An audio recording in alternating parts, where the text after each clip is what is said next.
I was standing in front of my bedroom mirror, fixing my tie, getting ready to leave for my 75th birthday dinner. My family was already waiting. The car was outside. Then my phone buzzed. A message from my lawyer. Just 4 words: call me. Do not sign. I called him immediately. I've worked with this man for over 30 years, and I had never heard his voice shake until that night. What he told me wasn't about business or money. It was about my own daughter. And in that moment, everything I thought I knew about my life began to fall apart. I really appreciate you staying with me so far. Take a second to comment below and let me know where you're watching from. It helps me remember I'm not alone in telling this story. And for clarity as we continue, some elements of this story are dramatized for educational and narrative reasons. Any resemblance to real people or situations is coincidental, but the lesson itself is absolutely true.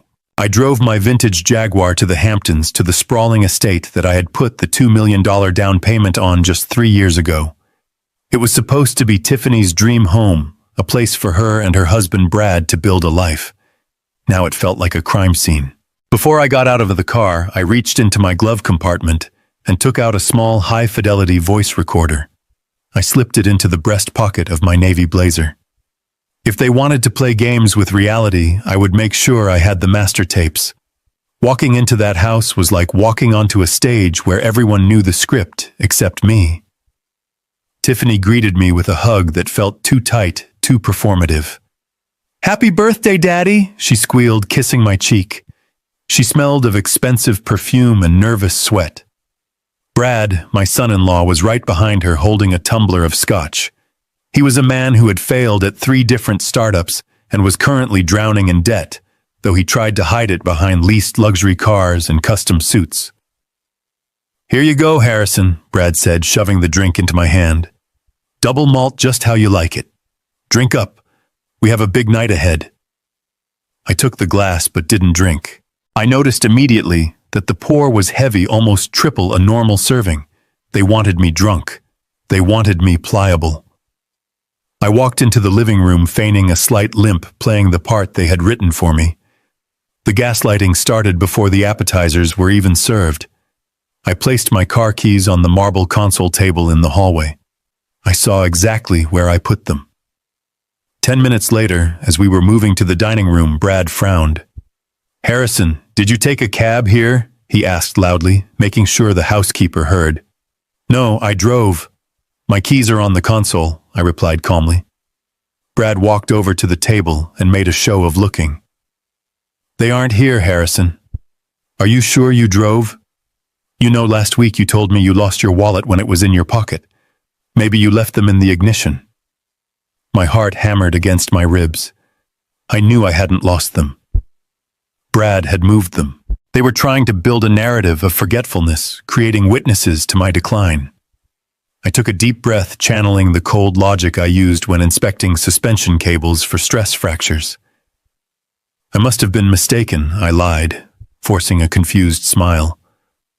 "I'm getting older after all." Tiffany exchanged a quick, satisfied glance with Brad. It was subtle, but I caught it. It was the look of a predator watching the trap snap shut. Dinner was an exercise in torture. They reminisced about events that never happened. "Do you remember, Dad, when you got lost going to the grocery store last month?" Tiffany asked, pouring me more wine even though I hadn't touched the first glass.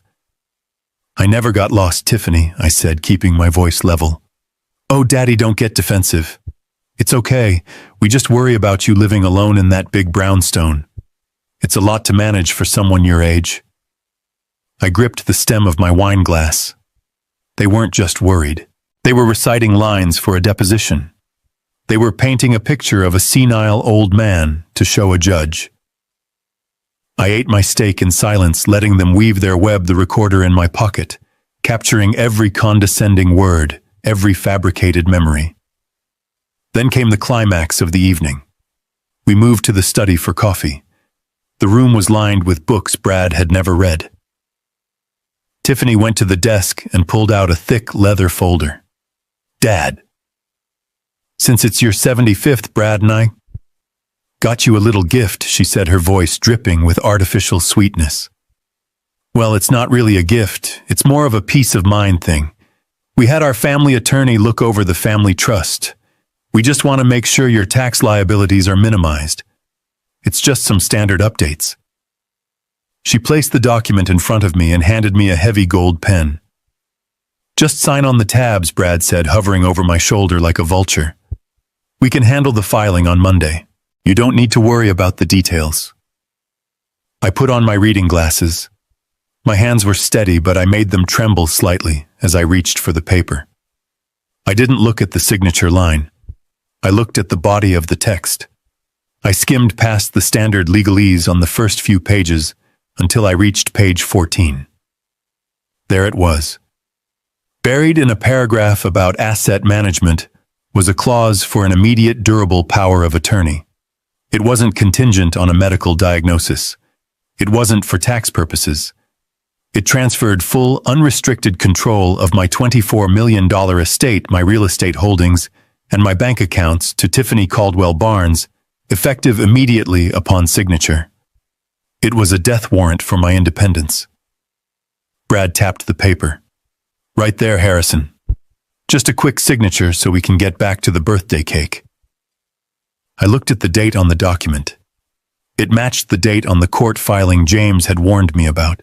They were attacking me on two fronts. If I signed this, they wouldn't even need the court order. They would own me by morning. I looked up at my daughter.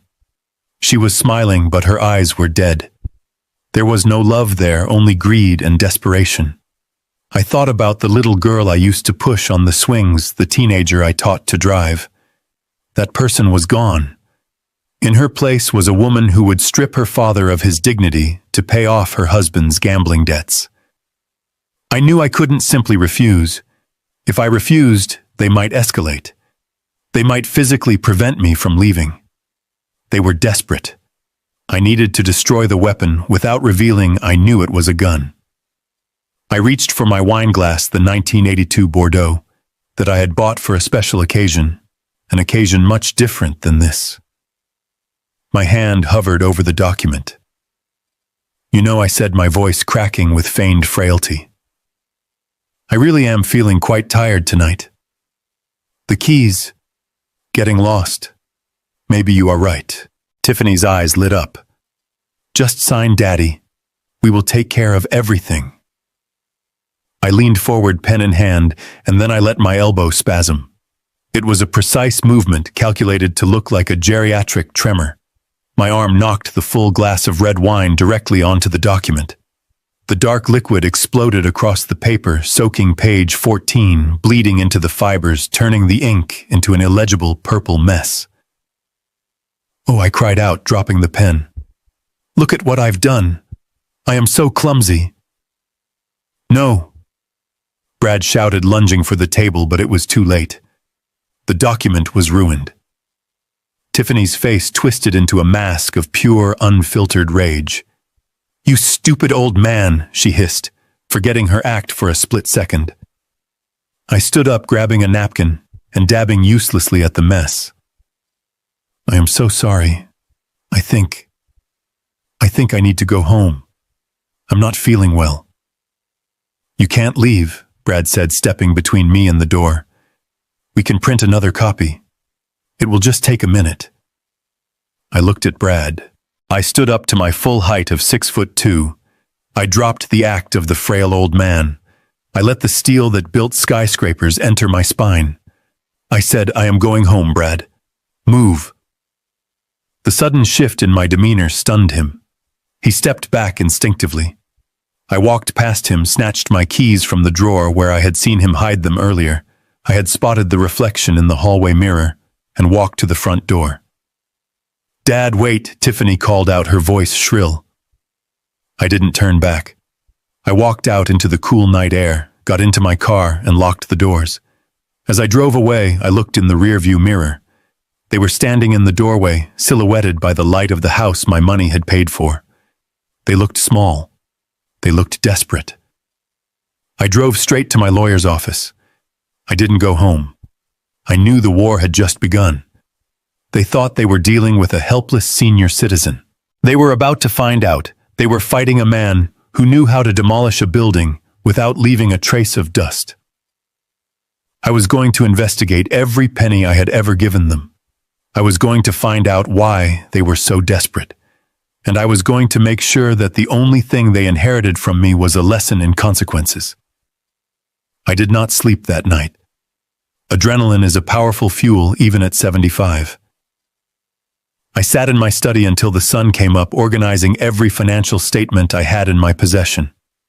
By 8 a.m., I was walking through the glass doors of James Sterling's law firm in Midtown Manhattan. James was already waiting for me, his face grim. Sitting across from him was a man I had only heard about in whispers. His name was Weiss. He didn't look like a forensic accountant. He looked like a tired college professor wearing a rumpled suit and thick glasses, but James assured me he was the best financial bloodhound in the city. I handed over my access codes, my social security number, and the authorization forms James had prepared. I told Weiss to tear apart everything. I wanted to know where every cent I had given my daughter over the last decade had gone.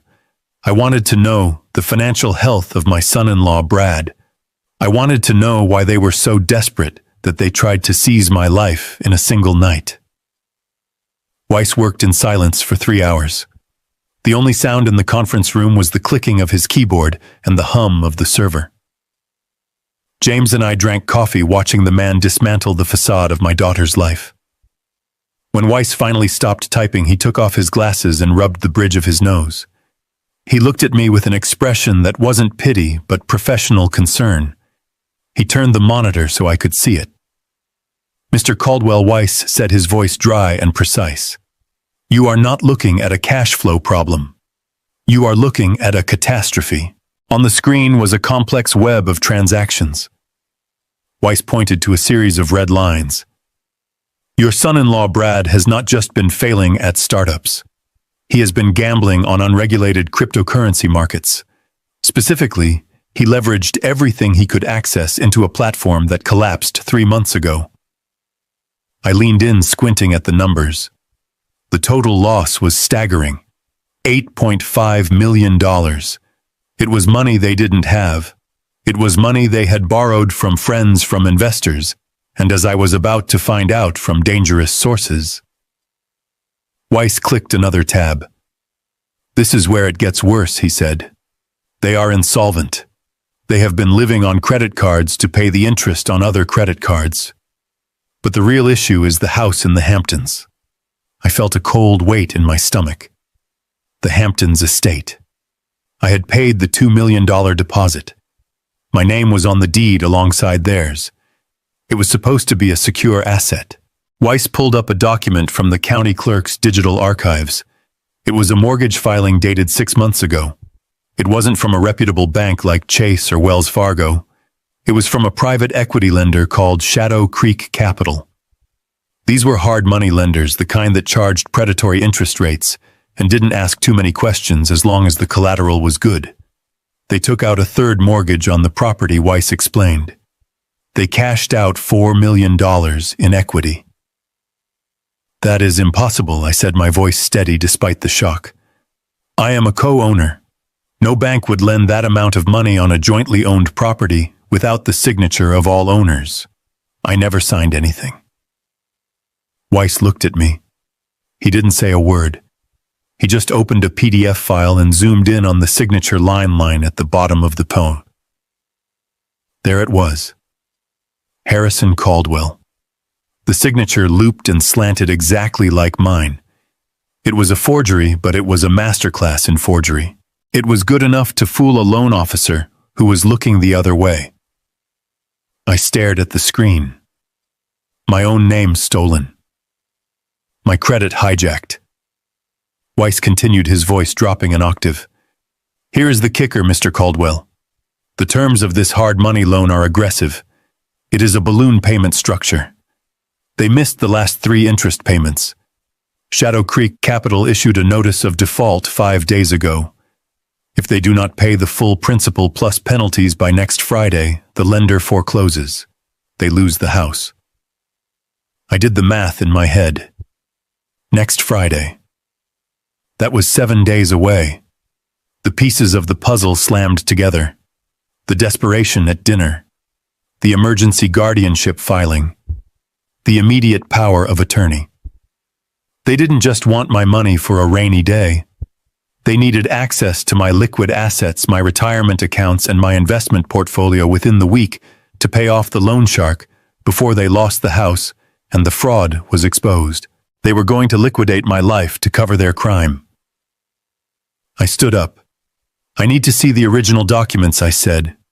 I need to go to the bank that notarized this. James tried to stop me. Harrison, let me handle this. We can file an affidavit. No, I said.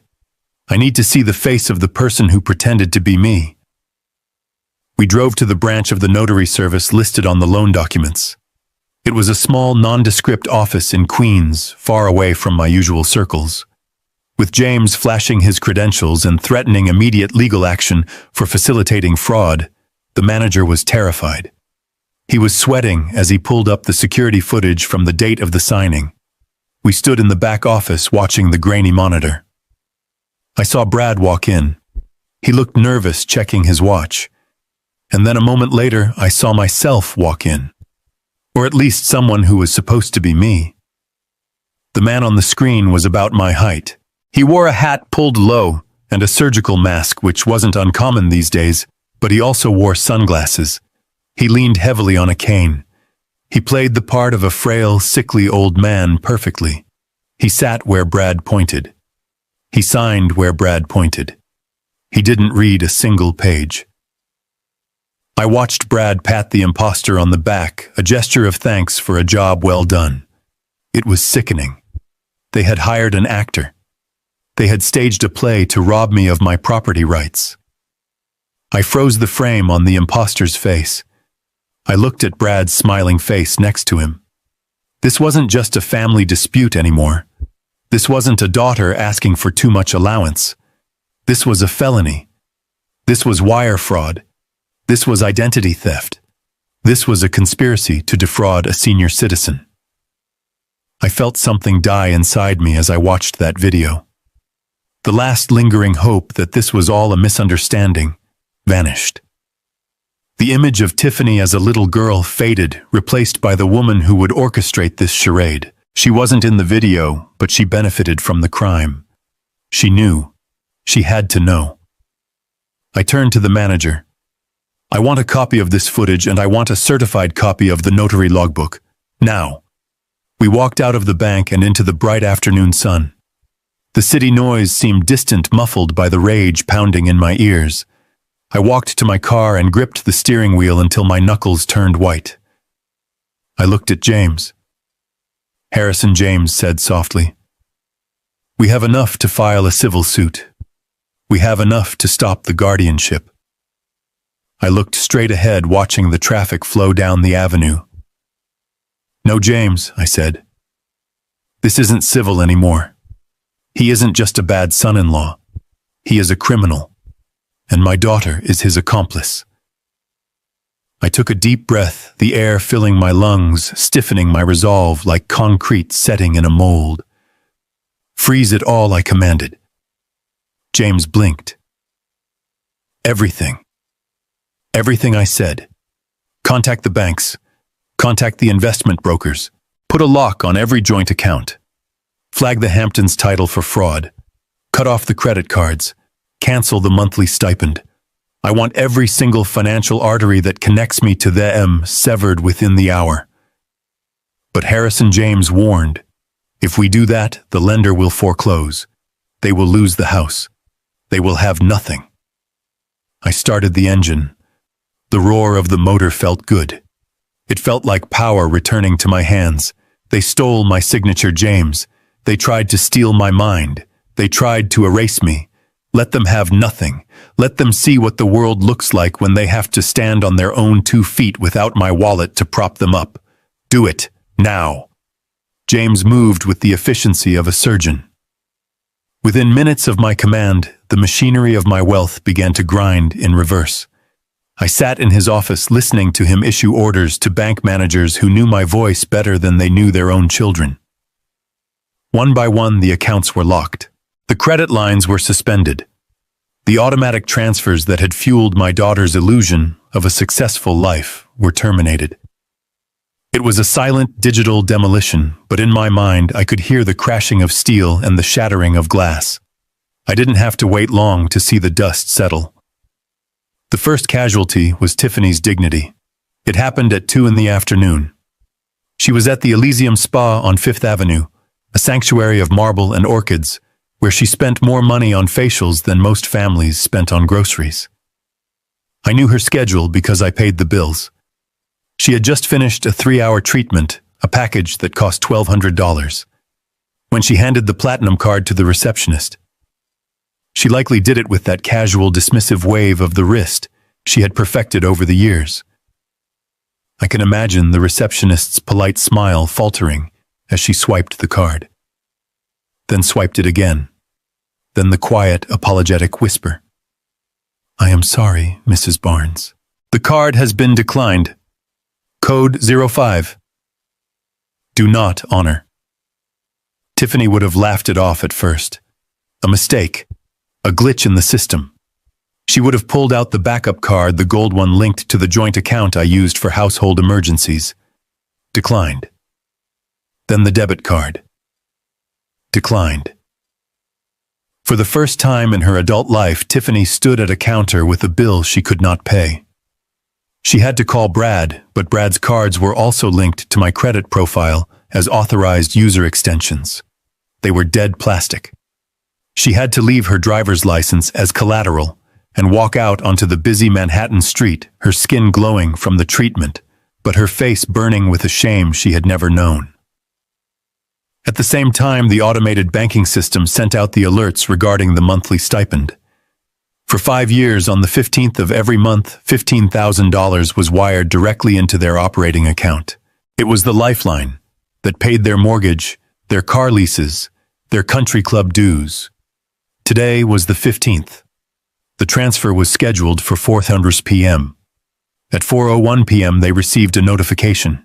Transfer canceled by authorization of account holder. Insufficient permissions. That $15,000 was already spent in their minds. It was earmarked for the loan shark for the minimum payments on the maxed-out visas. Without it, the house of cards didn't just wobble.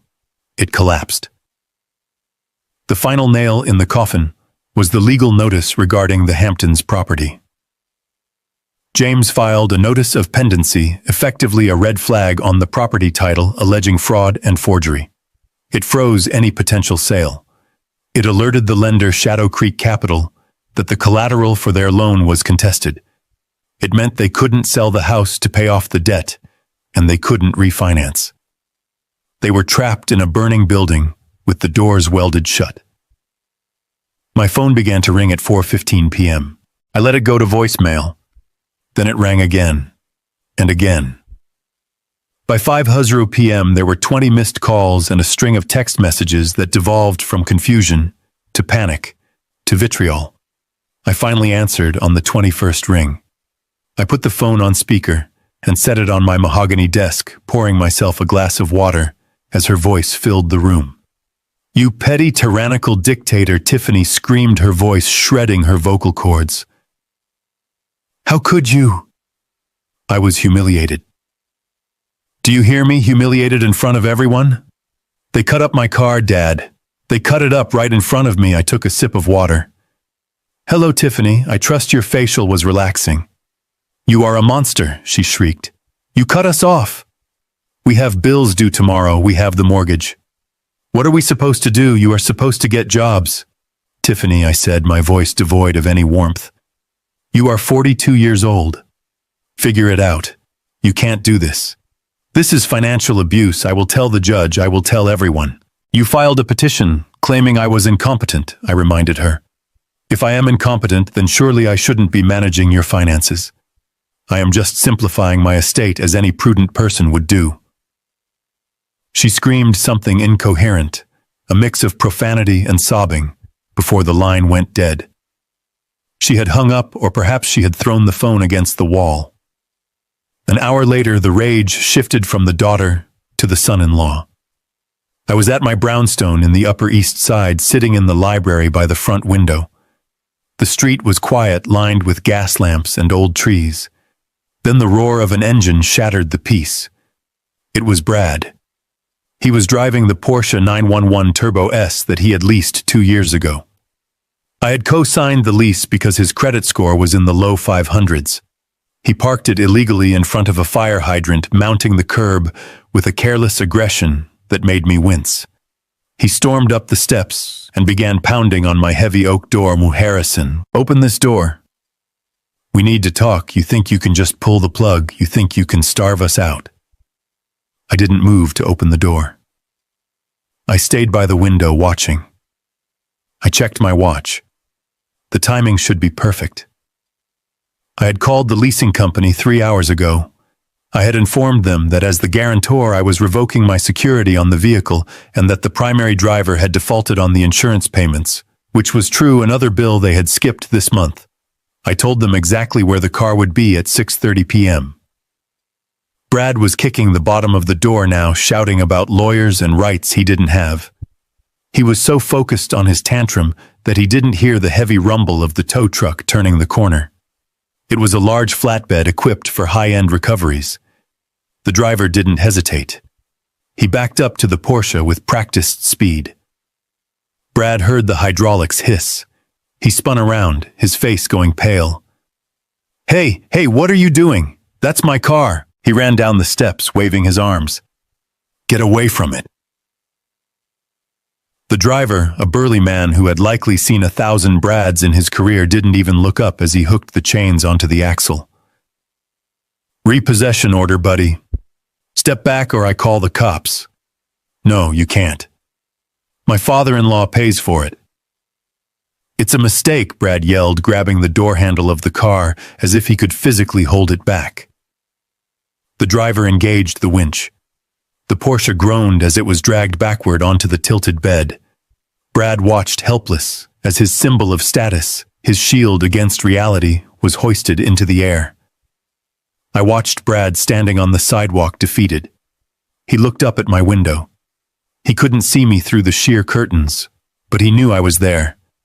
He raised a shaking fist, mouthing curses before turning and walking away down the street, looking for a cab he probably couldn't afford. I felt no joy. I felt no triumph. I only felt the cold satisfaction of a structural engineer watching a controlled demolition proceed exactly according to plan. Night fell over the city. The silence in my house was heavy. I sat in the dark, the only light coming from the street lamps outside. I knew it wasn't over. Desperation makes people stupid. Desperation makes people brave in all the wrong ways. Around 200 a.m. I heard a sound. It was faint, the click of a tumbler turning the soft creak of a hinge. It was coming from the back entrance, the garden door. I didn't turn on the lights. I picked up my tablet and opened the security app. The night vision cameras painted the scene in ghostly greens and grays. It was Tiffany.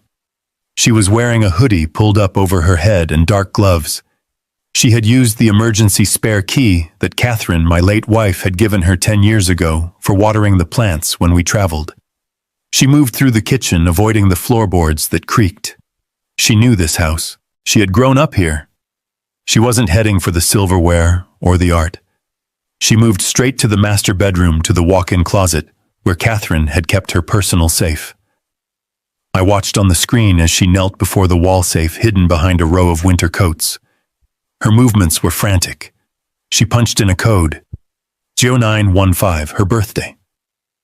The red light on the keypad blinked. Error. She tried again. 1225. Christmas. Error. She paused, breathing hard. I could see the panic in her body language. She tried a third code. 0614. Catherine's birthday. Error. Lockout initiated. She slammed her fist against the safe door, a silent scream of frustration. She needed liquid assets. She knew Catherine's jewelry collection was in there. The sapphire necklace, the diamond tennis bracelets, the heirlooms that were worth $500,000. She intended to steal them. She intended to pawn her dead mother's legacy to save her husband's skin. I set the tablet down. I stood up and walked to the staircase. My footsteps were deliberate, heavy enough to be heard. I wanted her to know I was coming. I walked into the bedroom and flipped the switch.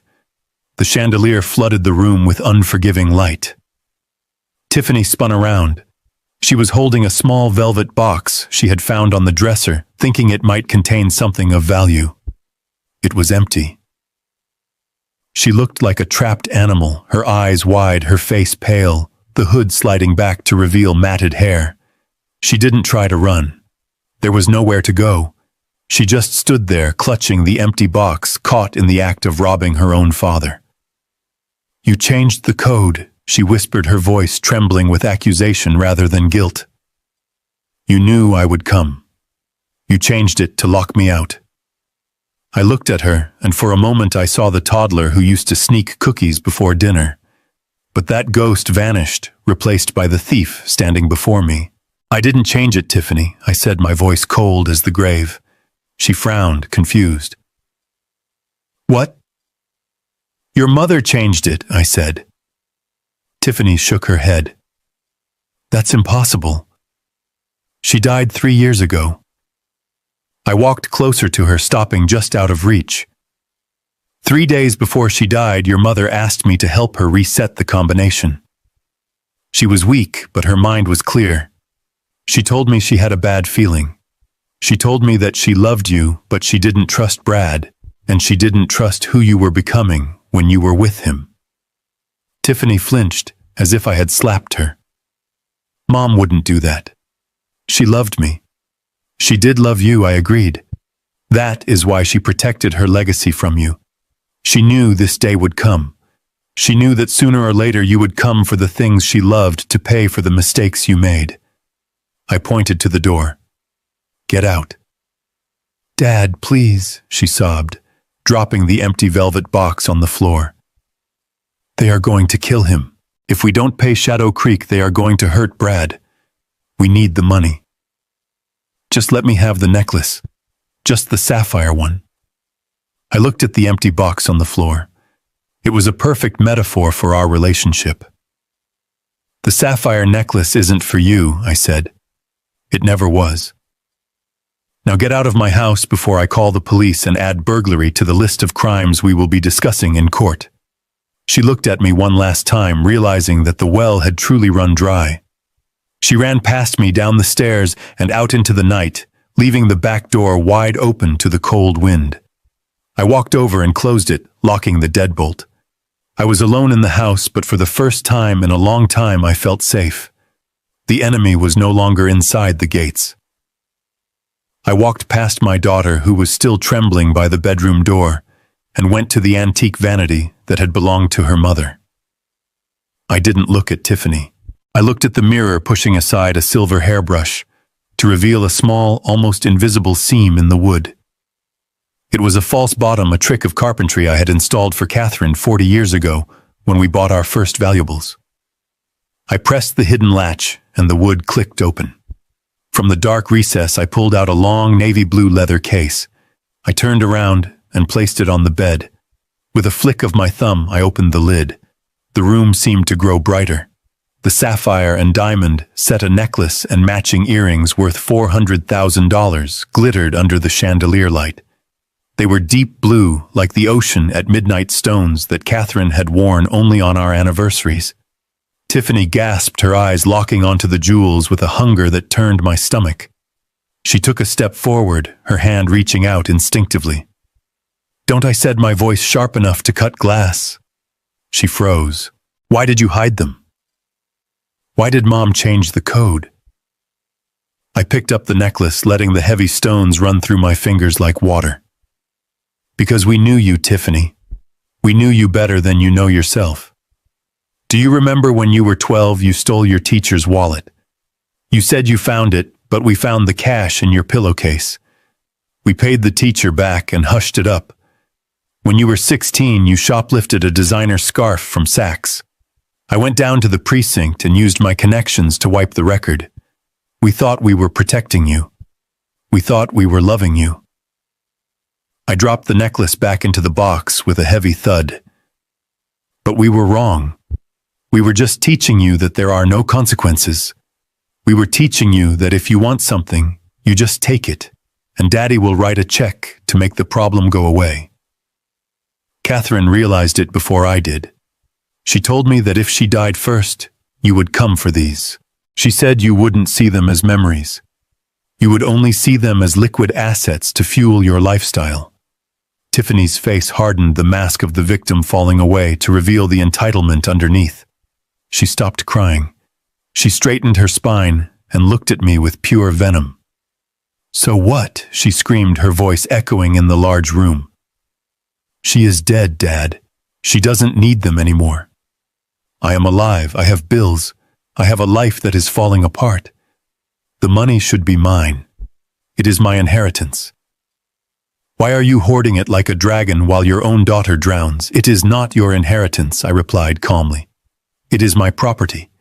And frankly, I would rather throw these gems into the Hudson River than let them pay for Brad's mistakes." I held out my hand, palm open. "Give me the key, Tiffany."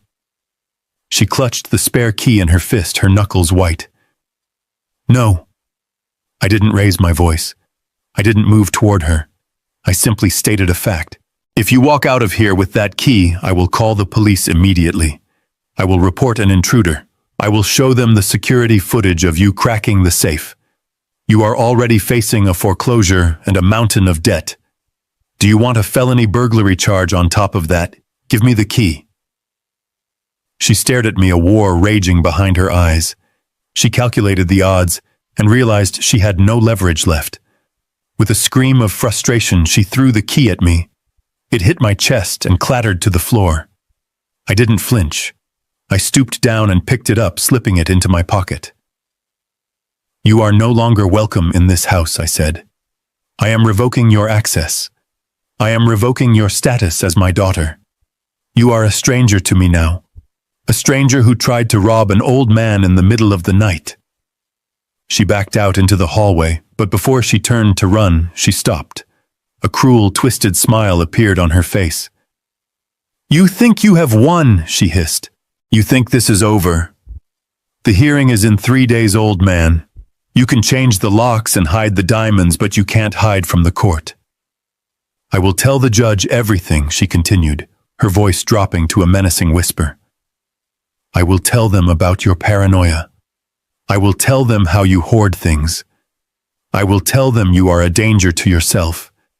And when they grant me guardianship, I will put you in the darkest, cheapest state facility I can find. You will rot in there, Dad. And while you rot, I will sell this house, I will sell those diamonds, and I will spend every single dime you have. You will regret tonight for the rest of your miserable life." She turned and ran down the stairs. I heard the front door slam, shaking the frame of the house. I stood there in the silence, holding the key, feeling the weight of her threat settling on my shoulders. She wasn't just angry. She was committed.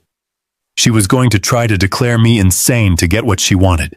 I closed the velvet box and put it back in the hidden compartment, locking it tight. I didn't go back to sleep. I went to my study and opened my laptop.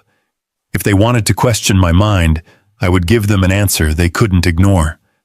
I spent the rest of the night researching. I looked up the best neurologists in New York City. I looked up the standard protocols for competency hearings. I wasn't going to wait for the court to order an evaluation. I was going to get there first. At 7:00 a.m., I was dressed in a fresh suit, shaved and ready for battle. I drove into the city, fighting the morning traffic with the aggressive precision of a man on a mission. My first stop was New York Presbyterian Hospital. I walked into the neurology department and demanded a full cognitive evaluation. "I don't have an appointment." I told the receptionist, handing her my platinum insurance card, "But I am willing to wait all day. I need a certified mental capacity assessment, and I need it today." It took 4 hours of waiting, but I finally saw Dr. Aris, a leading specialist in geriatric neurology. He looked at me skeptically. At first, a man demanding to prove he wasn't crazy usually raises red flags. but I explained the situation clearly. My daughter is filing for guardianship. I need objective proof of my competency. He put me through the ringer. The Montreal Cognitive Assessment. The mini mental state examination. He made me count backward from 100 by sevens. 93, 86, 79, 72. I didn't hesitate. He asked me to remember 5 words, face velvet church, daisy red, and recall them 5 minutes later, then 20 minutes later. I repeated them back to him in the exact order. He asked me to draw a clock face set to 10 past 11. My circle was perfect, the hands precise. I didn't stop there. I left Presbyterian and drove to Mount Sinai. I repeated the process. Different doctor, same tests. Then I went to NYU Langone. 3 hospitals. 3 independent evaluations. 3 top-tier specialists. By 5:00 p.m. I sat in my car with 3 sealed envelopes in my briefcase. Each one contained a signed medical affidavit stating that Harrison Caldwell was fully oriented to time, place, and person, with superior cognitive function for his age, and absolutely no signs of dementia or Alzheimer's. My mind was a fortress, and I now had the blueprints to prove it. I felt a surge of triumph. I had anticipated their move, and I had blocked it. I pulled out my phone to call James Sterling and tell him the good news. "James," I said when he answered, "I have the documents. 3 clean bills of health. They can't touch me. The guardianship petition is dead in the water." There was a silence on the other end of the line. It wasn't the silence of relief. It was the heavy, suffocating silence of bad news. Harrison James said, his voice tight. "That is good, but we have a new problem. A serious one. What could be worse than the medical records?" I asked, my grip tightening on the phone. "Tiffany's lawyer just filed an addendum to the petition," James explained. "They aren't just relying on their own testimony anymore. They have a witness, an independent witness who is willing to testify under oath that you have been exhibiting signs of severe cognitive decline for months." "Who?" I demanded. "Who would lie for them? A woman named Sarah Jenkins," James said. The name hit me like a physical blow. Sarah Jenkins. She was a private nurse we had hired 2 years ago to help care for Catherine in her final months. She had been in our home every day. She knew our routines. She knew our private conversations. She had been kind, or so I thought. She claims, James continued reading from the filing, that during her time in your employment, she witnessed you talking to people who weren't there, forgetting to eat for days, and leaving the gas stove on. She claims you were already showing signs of early onset dementia back then, and that it has clearly progressed. "She is lying," I said, my voice rising. "I fired her because I caught her stealing prescription painkillers from Catherine's bedside table. I didn't report her because I didn't want the hassle while my wife was dying." "That may be true, Harrison, but there is no police report for that." "Theft is there?" James asked gently. "No," I admitted. "Then it is her word against yours," James said. "And right now she is a healthcare professional signing a sworn affidavit that supports your daughter's narrative. Tiffany must have found her and paid her off. They are building a case, Harrison. They are buying a reality where you are insane, and they are doing it very effectively." I looked out the window at the busy New York street. The 3 envelopes on the passenger seat suddenly felt lighter, less like a shield and more like paper. They had bought a witness. They had weaponized my mercy against me. I hung up the phone and started the car. The war wasn't over. It had just gotten dirtier. If they wanted to play in the mud, I would have to get down there with them. I needed to find out how much they paid Sarah Jenkins, and I needed to prove she was a liar before the judge banged his gavel. My structural integrity was holding, but the stress fractures were beginning to show. I drove home plotting my next move, knowing that the most dangerous enemy is the one who knows your secrets. 3 days before the court hearing, the Cold War turned hot. I was in my kitchen brewing coffee and reviewing the dossiers Weiss had compiled on Sarah Jenkins, the lying nurse. It was a gray, overcast Tuesday morning. I watched the street through the security monitor mounted under the cabinet. A white van pulled up to the curb. It wasn't a commercial delivery truck, and it wasn't a registered ambulance. It was a nondescript cargo van with mud on the license plates. My stomach tightened. I watched as the side door slid open and two men stepped out. They were not medical professionals. They were large, wearing generic scrubs that fit poorly the kind you can buy at any uniform supply store. Following them, stepping out of his leased sedan parked behind the van, was Brad. He looked agitated, pacing on the sidewalk, gesturing at my front door. I didn't wait for them to knock. I pulled my phone from my pocket and dialed 911. I gave the operator my address and stated clearly that there were intruders attempting to force entry into my home. I didn't hang up. I put the phone in my pocket, leaving the line open so the dispatch could hear everything. Then I went to the central security panel in the hallway. I punched in the code that engaged the magnetic locks on every exterior door and lowered the steel security shutters over the ground floor windows. I had installed this system 5 years ago thinking it was paranoia. Today it was a lifeline. The doorbell rang, insistent and angry. I ignored it. Then came the pounding. Harrison Brad's voice was muffled by the heavy oak. "Open up! We have a court order. We are here to take you to a specialist."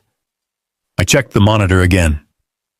One of the men in scrubs was holding a clipboard, but the other was holding a pry bar concealed behind his leg. They weren't here for a checkup. They were here to snatch me. If they could get me into that van, they would drive me to a private lockdown memory care facility in upstate New York. They would sedate me, confiscate my phone, and ensure I missed the hearing on Friday.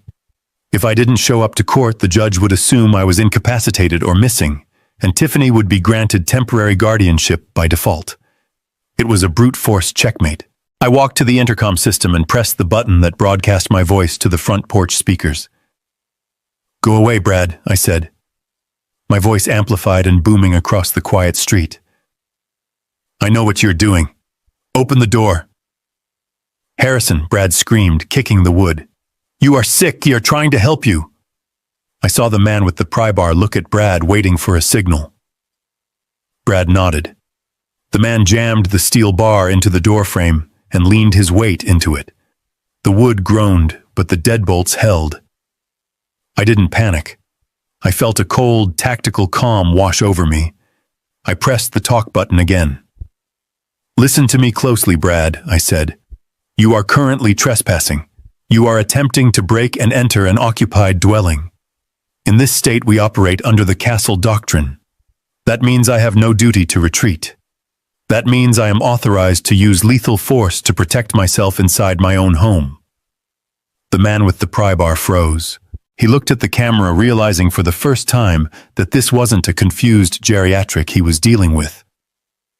"I do not have a gun in my hand right now." I lied, my voice steady as granite. "But I can get to my safe in 10 seconds. Do you want to gamble your life on how fast you can break that lock?" Brad hesitated. He looked at the house, then at his hired muscle. He was sweating. He hadn't expected a siege. He had expected a victim. The sound of sirens cut through the morning air, rising in the distance. I had timed it perfectly. "The police are 2 minutes away," I announced. "I suggest you run." The two men in scrubs didn't wait for permission. The moment they heard the sirens, they dropped the pry bar and bolted for the van. They were mercenaries, not martyrs. They peeled away from the curb tires, screeching. Brad was left standing alone on my porch. He looked at the camera lens, his face twisted in a mixture of fury and terror. He knew he had failed. He knew he had just left physical evidence of an attempted kidnapping on my doorstep. He scrambled back to his car and sped off just as the patrol cruisers turned the corner at the end of the block. I gave the police the footage. I showed them the damage to the doorframe. They took a report, but without Brad present, they couldn't arrest him immediately. They treated it as a domestic dispute gone wrong, a welfare check that got out of hand. But I had the video. I had the proof that my son-in-law tried to use force to silence me. That evening, I sat in my study, the adrenaline finally fading into exhaustion. My phone pinged. It was an encrypted message from Weiss. We got him the message read. He clicked the link. Weiss had sent a phishing email to Brad's personal account earlier that day, disguised as a support ticket from the crypto exchange where Brad had lost the millions. It promised a way to recover some of the lost funds. Brad, greedy and desperate, had clicked it instantly. The malware Weiss installed gave us remote access to his microphone. I put on my noise-canceling headphones and opened the audio file attached to the message. It was a recording from inside Brad's car, time-stamped 2 hours after the incident at my house. The audio was clear. If you're still watching, comment, and let me know you're with me. And tell me, if this were your family, what would you do next? And just so you're aware, the next part of this story includes some dramatized elements and may not reflect every detail exactly as it happened. If you'd rather not continue, this is the moment to stop watching. I could hear the hum of the engine and the rhythmic thumping of windshield wipers. Brad was on the phone, likely using the car's Bluetooth system. It didn't work, Tiff, Brad said, his voice tight with panic. The old man is crazy. He locked the place down. The cops showed up. I heard my daughter's voice on the other end. It was tinny coming through the car speakers, but unmistakable. So what do we do? We are out of time, Brad. The hearing is Friday. If he walks into that courtroom with those medical records, we are dead. We lose the house. We lose everything. I listened, holding my breath. We can't let him get to court, Brad said. There was a pause, a heavy, dark silence. What are you saying? Tiffany asked. I am saying the nursing home idea is dead, Brad replied. We need something more permanent. Something that looks like an accident.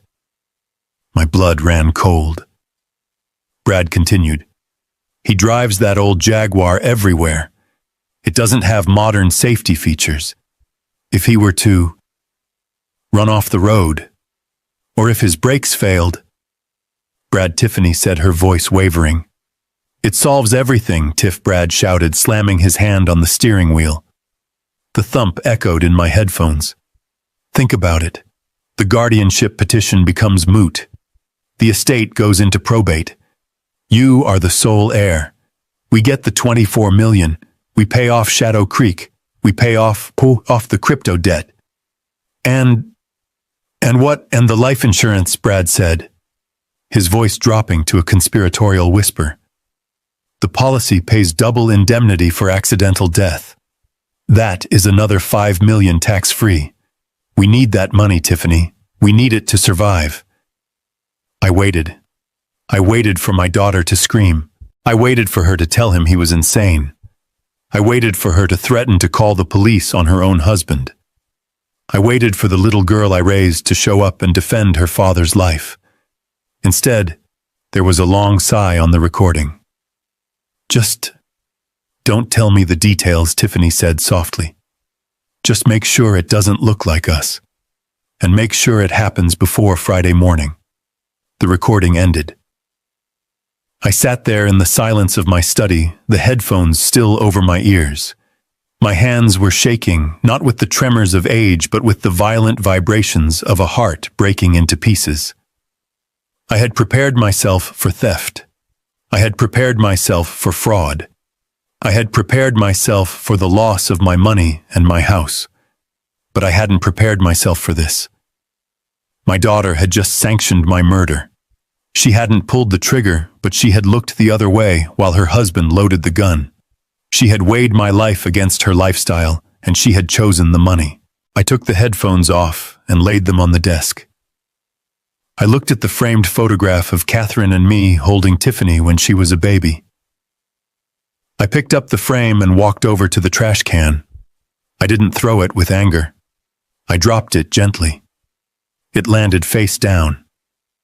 The father in me died in that moment. The man who would have sacrificed anything for his child ceased to exist. In his place sat Harrison Caldwell, the engineer. I was looking at a structural failure that could not be repaired. The building had to be condemned. I saved the audio file to 3 different cloud servers. I sent a copy to James Sterling. I sent a copy to the detective who had taken the report earlier. They wanted a car accident. They wanted a tragedy.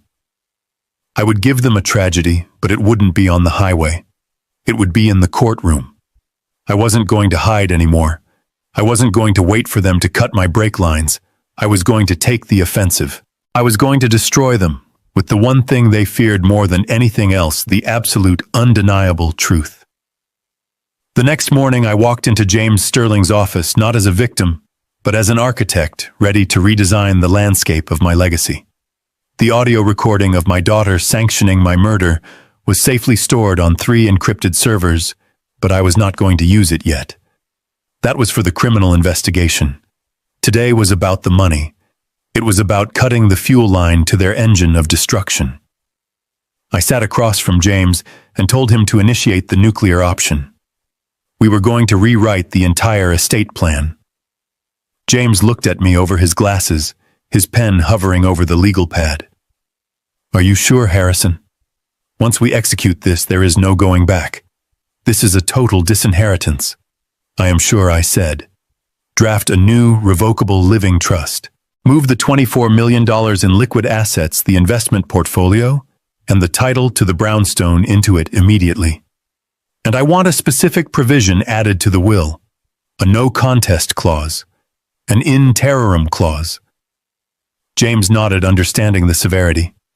If Tiffany or Brad challenges the validity of the will or the trust in any way, they automatically forfeit any and all inheritance. They get zero, not a dollar, not a cent. Exactly, I said. But we need a beneficiary, someone who won't squander my life's work on gambling and vanity. I pulled a photograph from my wallet. It was a picture of my niece, Maya. She was the daughter of my son who had passed away 20 years ago. We had lost touch after Catherine died, not because of animosity, but because life drifts apart. Maya was 25 now, living in Boston, working 2 jobs to pay off her student loans from engineering school. She was building things. She was struggling, but she was doing it honestly. Make Maya the sole beneficiary, I ordered. Establish an educational trust for her, and donate the remainder to the Structural Engineering Scholarship Fund at MIT in Catherine's name. Tiffany gets nothing. We spent 4 hours finalizing the language. I signed the documents with a steady hand. With each signature, I felt a weight lifting. I was severing the financial umbilical cord that had strangled our relationship. When we were done, James looked at the stack of papers. This protects your assets, Harrison, but it doesn't stop the hearing on Friday. They are still going to try to paint you as incompetent. If the judge grants the guardianship, they could theoretically challenge these changes, claiming you weren't of sound mind when you signed them today. I know, I said, standing up and buttoning my jacket. That is why I have to give the performance of a lifetime. I need them to believe they have already won. I need them to be overconfident. I left the office and enacted the second phase of my plan. I leaked a rumor.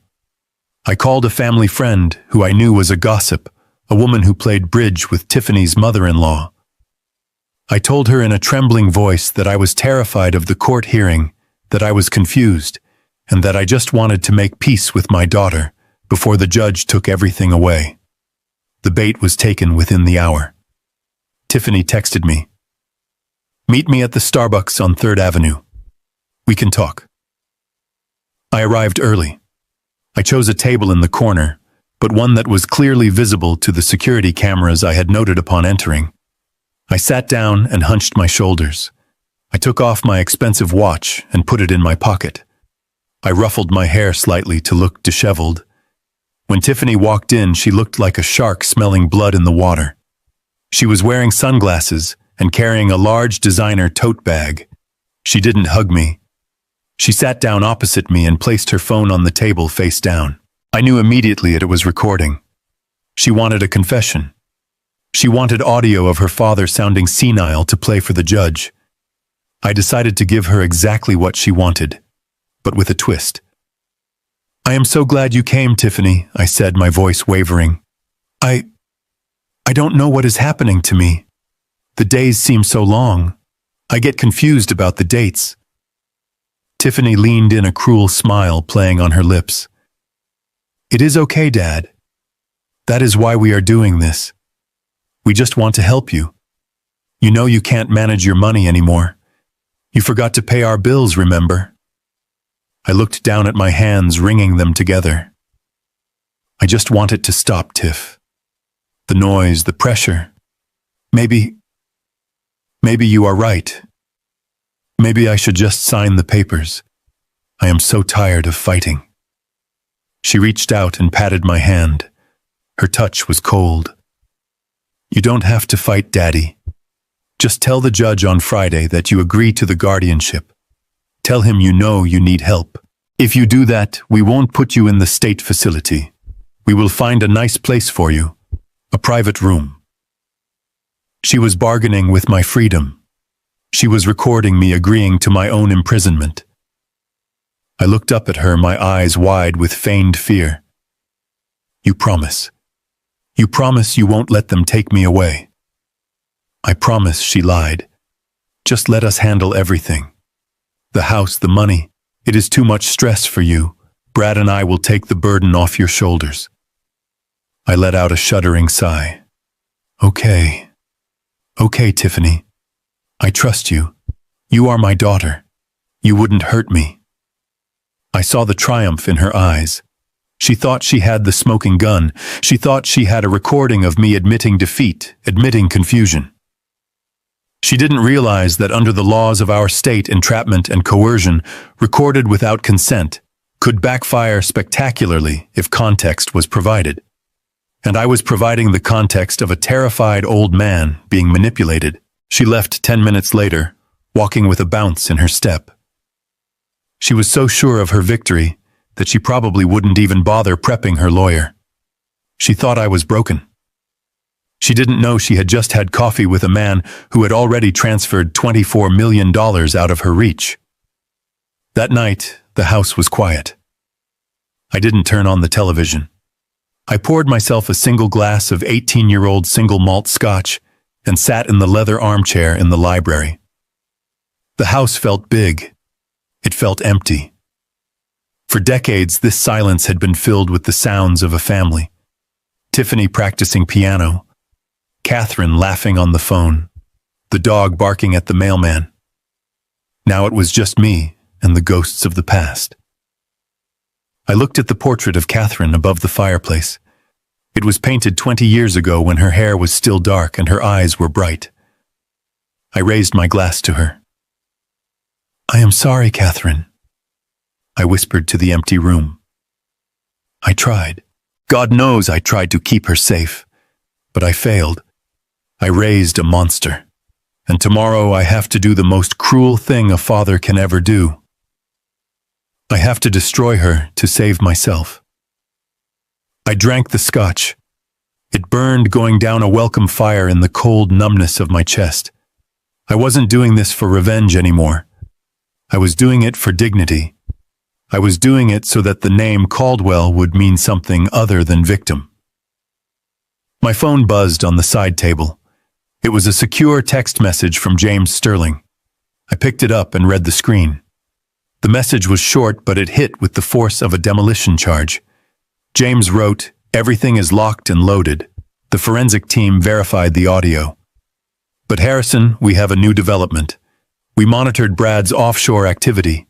He just wired $50,000 to an account in the Cayman Islands linked to the Honorable Judge Marcus Thorne, the judge presiding over your hearing tomorrow." I stared at the screen. They hadn't just tried to kill me. They hadn't just tried to rob me. They had bribed a sitting judge. They were so desperate, so terrified of the truth coming out, that they had committed a federal crime to ensure the verdict. I read the second part of James's message. Do not worry. We did not call the local police. We called the FBI. They are setting up a sting. Tomorrow is going to be a bloodbath. Get some sleep, Harrison. You are going to need it. I put the phone down. I didn't feel fear. I felt a cold, absolute resolve. They had escalated this to a level I hadn't anticipated, but one I was fully prepared to meet. They wanted a court hearing. They were going to get a federal indictment. I turned off the lamp, leaving the room in darkness, ready for the dawn. The air in the family court was stale, smelling of floor wax and old paper, a scent that I had always associated with order and justice, but today reeked of conspiracy. I sat at the defendant's table next to James Sterling, my back straight, my hands folded on the polished wood. Across the aisle, Tiffany sat with her attorney, a man named Cohen, who wore a suit that cost more than my first car. She was putting on the performance of a lifetime. She held a tissue to her nose, dabbing at dry eyes, her shoulders hunched in a posture of practiced defeat. To the casual observer, she looked like a heartbroken daughter forced to make a terrible decision for the good of her beloved father. To me, she looked like a crocodile waiting for a wildebeest to slip into the water. Judge Marcus Thorne entered the room. He was a heavy man with a face that looked like it had been carved from dough. He didn't look at me. He looked briefly at Tiffany, giving her a nod that was almost imperceptible, a nod that $50,000 in an offshore account had purchased. I felt a cold knot of rage in my stomach, but I kept my face blank. I was a statue. I was concrete. The proceedings began with Cohen laying out the narrative they had constructed. He spoke of my decline with a somber, respectful tone that made me want to vomit. He painted a picture of a man who had once been a titan of industry, but was now a shell, a danger to himself and his fortune. Your Honor, Cohen said, walking toward the bench, we do not do this lightly. It is with heavy hearts that we present evidence of Mr. Caldwell's rapid deterioration. He dimmed the lights and played a video on the courtroom monitors. It was a montage, a greatest hits collection of my manufactured senility. There was the clip from the birthday dinner zoomed in on my hand shaking as I reached for the wine glass, edited to make the tremor look violent and uncontrollable. There was a clip from security footage at a grocery store where I had dropped my keys, slowed down to make my reaction time look glacial. There was audio taken out of context of me asking Tiffany where she was, making it sound like I didn't know who she was. It was a masterpiece of deception. The man on the screen looked confused, frail, and lost. If I didn't know the context, if I didn't know that the wine spill was a tactical maneuver to avoid signing a power of attorney, I might have believed I was sick. Tiffany let out a small, audible sob as the video ended. The judge looked at her with performative sympathy. Thank you, Mr. Cohen, Judge. Thorne said, his voice grave. The court appreciates the difficulty of this situation for the family. James Sterling leaned over to me. They are playing to the gallery, Harrison. Stay calm. Let them build their tower. We will knock it down. Cohen called his star witness. Sarah Jenkins. The side door opened and the nurse walked in. She was wearing a modest dress, her hair pulled back, looking every inch the reliable healthcare professional. She walked to the stand and took the oath without hesitation. She swore to tell the truth, the whole truth, and nothing but the truth, while I sat there knowing she had sold her integrity for a payout from my daughter.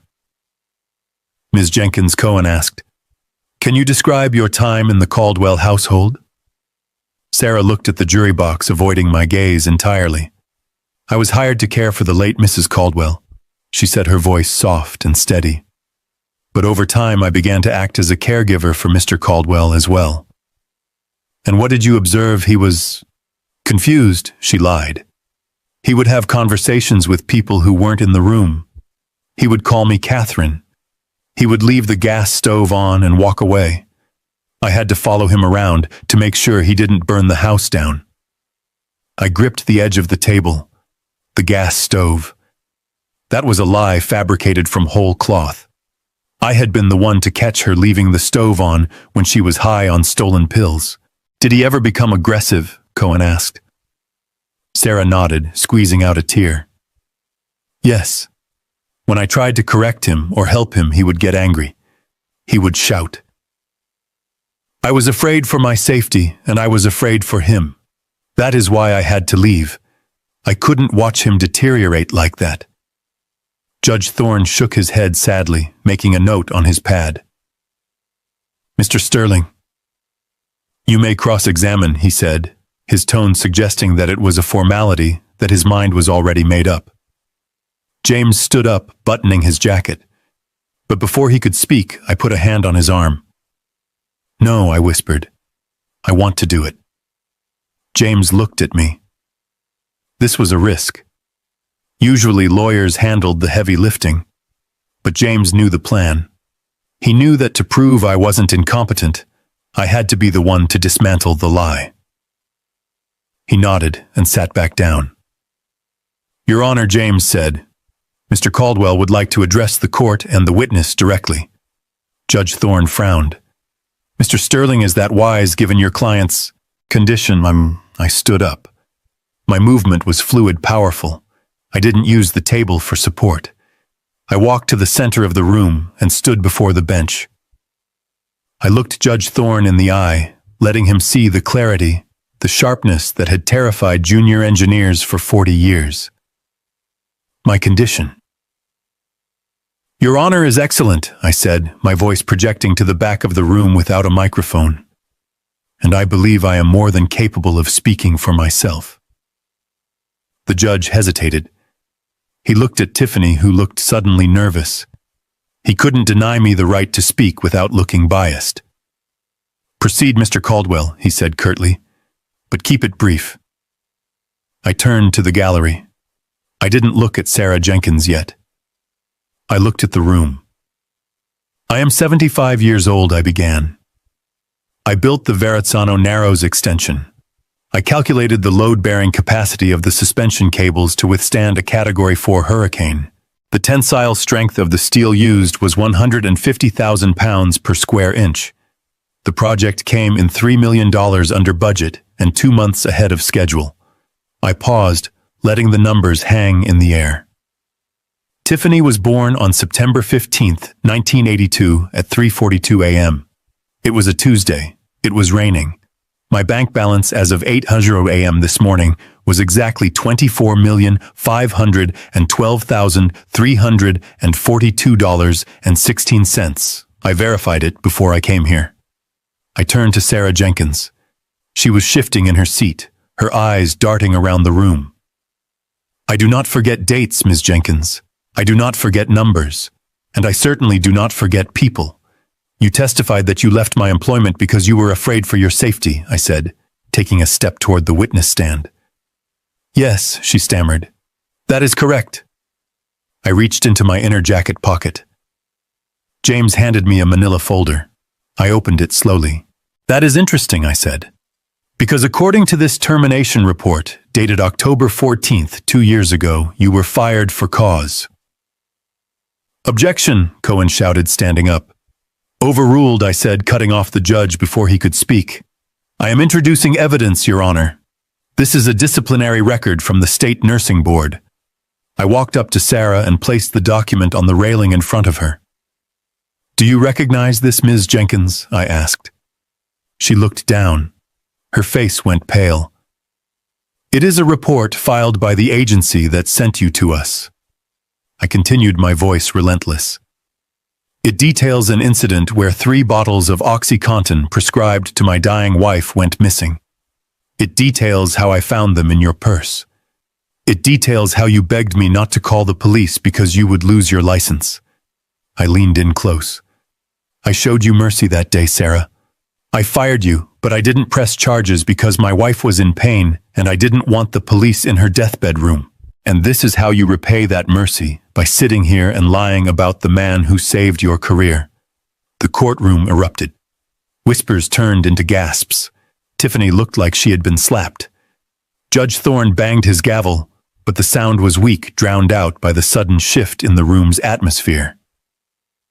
"Ms. Jenkins," I said, my voice low and dangerous, "you are under oath. Perjury is a felony. I am going to ask you one more time. Did you leave because I was confused, or did you leave because you were a thief?" Sarah looked at Tiffany, pleading for help with her eyes. But Tiffany was staring at the table, distancing herself from the sinking ship. Sarah looked at the judge, who was glaring at her, realizing she had become a liability. I... She stuttered, tears streaming down her face, real tears this time. I didn't steal them, I just borrowed them, I had a back problem. It was an admission. It was over. I turned back to the judge. Your Honor, the witness has just admitted to theft and implied drug abuse during her employment. Her testimony regarding my mental state is not only perjured, it is irrelevant. I walked back to my table and sat down. I straightened my tie. I looked at Tiffany. She wasn't crying anymore. She was staring at me with pure, unadulterated fear. She realized then that she hadn't brought a confused old man to court. She had brought a shark, and she had just stepped into his tank. But I wasn't done. The nurse was just the opening act. I looked at James Sterling and nodded. It was time for the main event. It was time to play the tapes. James did not give the room time to recover from the nurse's confession. He signaled to the court clerk to cue the next file on the monitor. Your Honor, James said, his voice cutting through the murmurs of the gallery. The petitioner claims my client is incapable of managing his finances. We would like to submit into evidence a video recording from the Queens branch of a notary service dated 6 months ago. The screen flickered to life. It showed the interior of a small, nondescript office. The timestamp in the corner marked the date and time precisely. The door opened, and Brad walked in. He looked confident, arrogant, the way he always looked when he thought he was the smartest person in the room. Following him was an elderly man who was definitely not me. He was stooped over a cane, wearing a hat pulled low and a surgical mask that obscured most of his face. He was a caricature of old age, a prop hired for a few $100s. The courtroom watched in stunned silence as Brad guided the imposter to a desk. They watched as the notary presented a stack of loan documents. They watched as the man forged my signature, Harrison Caldwell, over and over again on the mortgage papers for the Hamptons estate. And then the most damning moment of all played out in high definition. Once the notary turned her back to make a copy, Brad high-fived the imposter. It was a gesture of celebration of successful theft. I looked at Brad. He was gripping the arms of his chair so hard, his knuckles were white. He wasn't looking at the screen. He was looking at the exit sign. That is a forgery, James stated simply. That is wire fraud. That is identity theft. And that is how the petitioner's husband secured a $4 million loan against a property he does not fully own. Tiffany's face had gone from pale to a ghostly translucent white. She stared at the screen, her mouth slightly open. She knew about the money troubles, she knew about the need for cash, but seeing the brazen criminality of it, the crude impersonation of her own father, seemed to break something in her. Or perhaps she was just realizing that her getaway driver had driven them straight off a cliff. But we are not done, James continued. He tapped his tablet. The video vanished, replaced by a black screen with a sound wave visualizer. We also submit into evidence an audio recording taken 3 days ago from the personal vehicle of Mr. Brad Barnes. Objection! Cohen shouted, desperate to stop the bleeding. This is illegal surveillance. It is inadmissible. It was obtained via a cybersecurity audit authorized by the account holder of the device. James countered smoothly, lying only slightly about the phishing link. It goes to the character and intent of the interested parties. Play it, I said from my seat. Judge Thorne looked like he wanted to vanish. He knew whatever was on that tape was going to be bam, and he had taken $50,000 to protect these people. But with the nurse's perjury and the video of the forgery, he had lost control of his courtroom.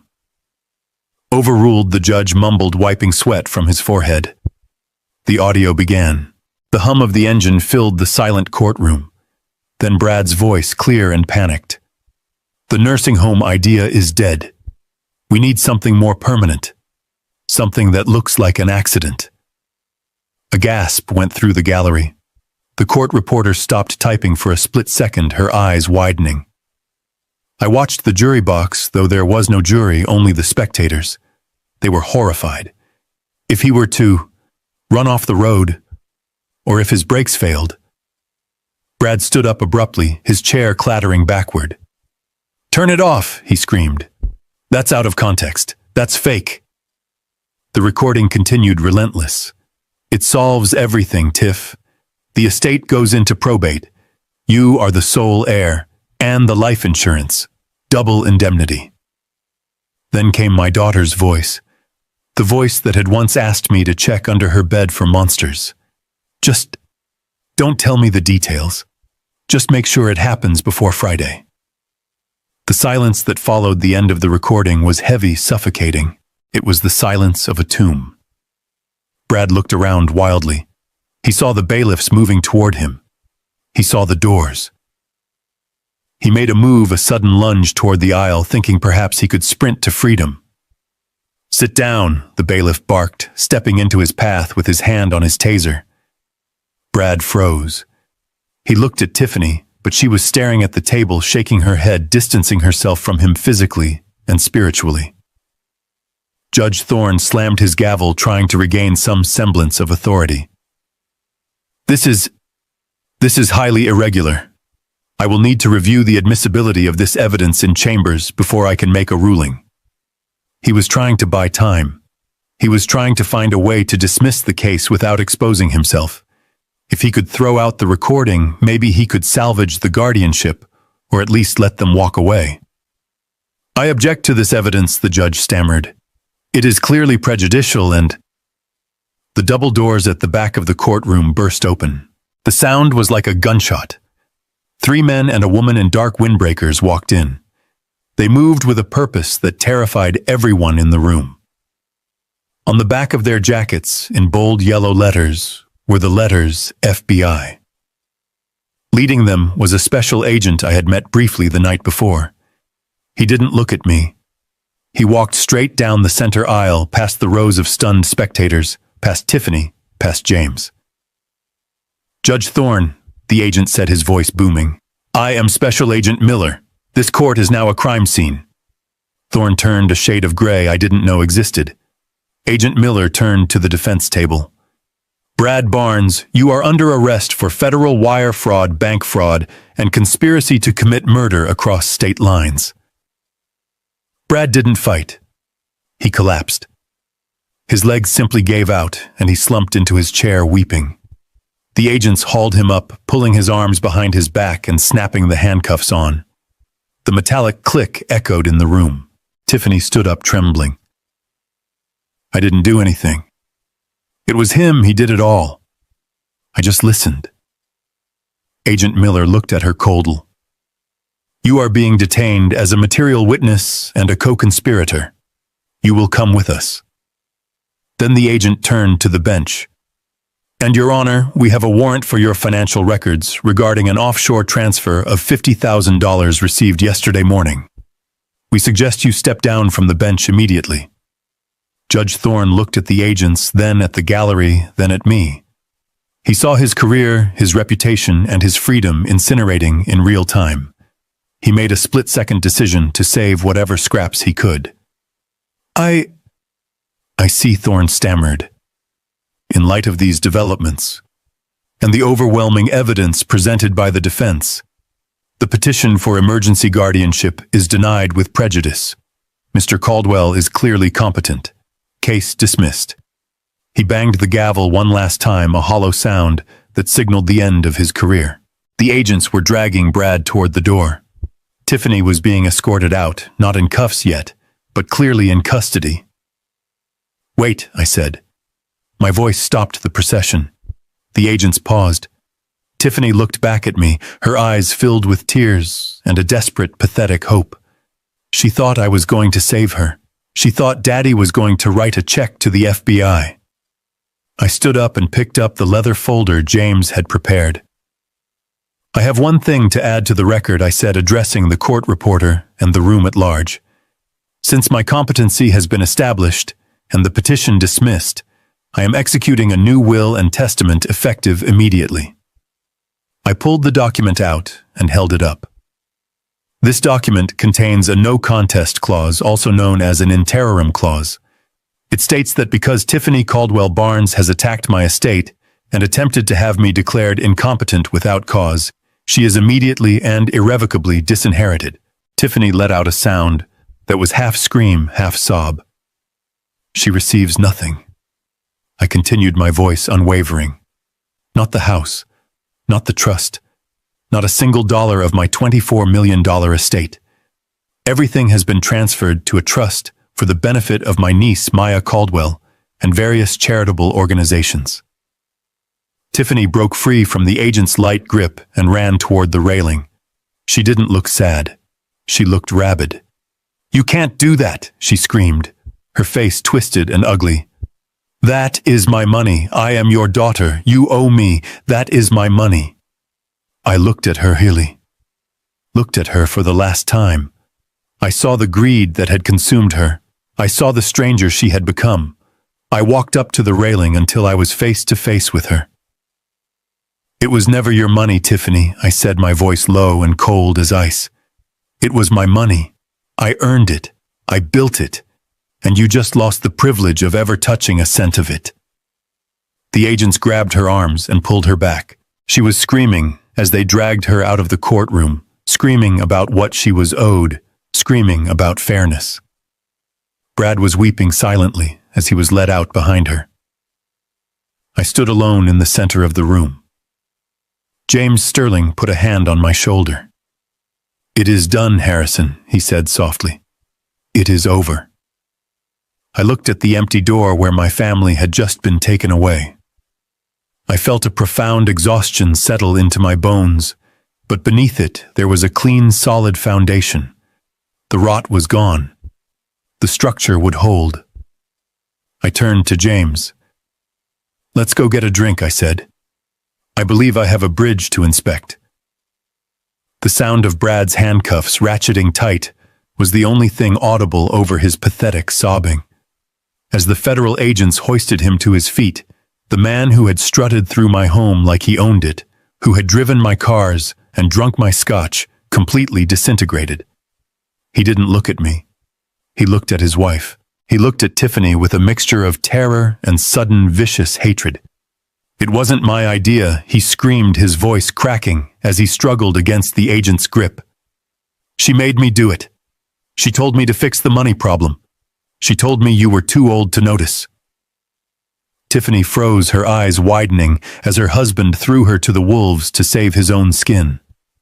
Brad continued to shout as they dragged him toward the double doors, babbling about how he was just trying to keep up with her demands, how she needed the house, the clothes, the status. It was a disgusting display of cowardice, but it was also the final confirmation of everything I had suspected. There was no loyalty among thieves, even when they were married. Tiffany was not handcuffed immediately, but she was flanked by 2 agents who informed her she was being detained for questioning regarding her role in the wire fraud conspiracy. She looked at me one last time before they led her away. She didn't look angry anymore. She looked shattered. She had built her entire identity on perception, on being the successful, beautiful daughter of a wealthy family. In the span of an hour, that identity had been legally and publicly executed. The days that followed were a blur of headlines and legal motions. The story was too perfect for the tabloids to resist. The prominent engineer, the greedy daughter, the desperate son-in-law, the attempted murder plot. My face was on the news, but so was theirs. For Tiffany, the social fallout was more lethal than any prison sentence. The New York Real Estate Board convened an emergency hearing and revoked her license permanently, citing moral turpitude and fraud. Her face, once plastered on bus stops and luxury listing websites, became a symbol of avarice. Her friends, the social climbers she had desperately tried to impress, vanished like smoke. She was radioactive. She was held in custody for 3 days before a judge granted her bail set at an amount that required her to liquidate her jewelry and empty her personal savings account just to secure a bond. She walked out of the detention center with an ankle monitor and nowhere to go. Her home in the Hamptons was a crime scene.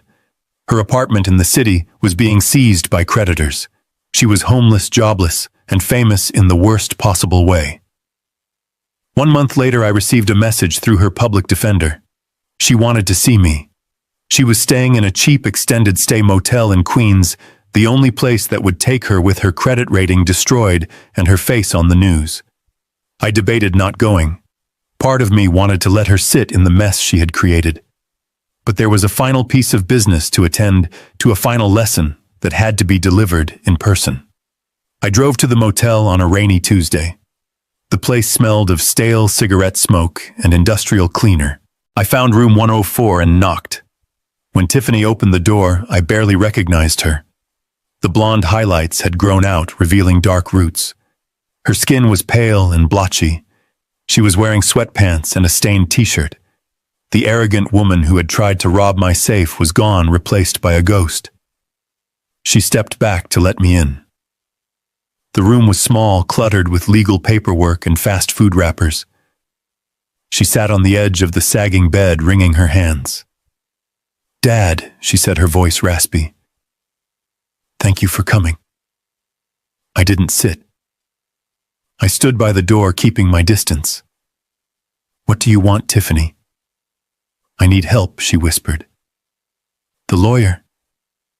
The public defender. He says I am looking at 3 to 5 years for conspiracy and fraud. He says Brad is testifying against me to cut a deal. He says I need a real criminal defense attorney, someone who knows how to fight federal charges." She looked up at me, her eyes pleading. "I need money, Dad. A retainer for a good firm is $50,000. I don't have it.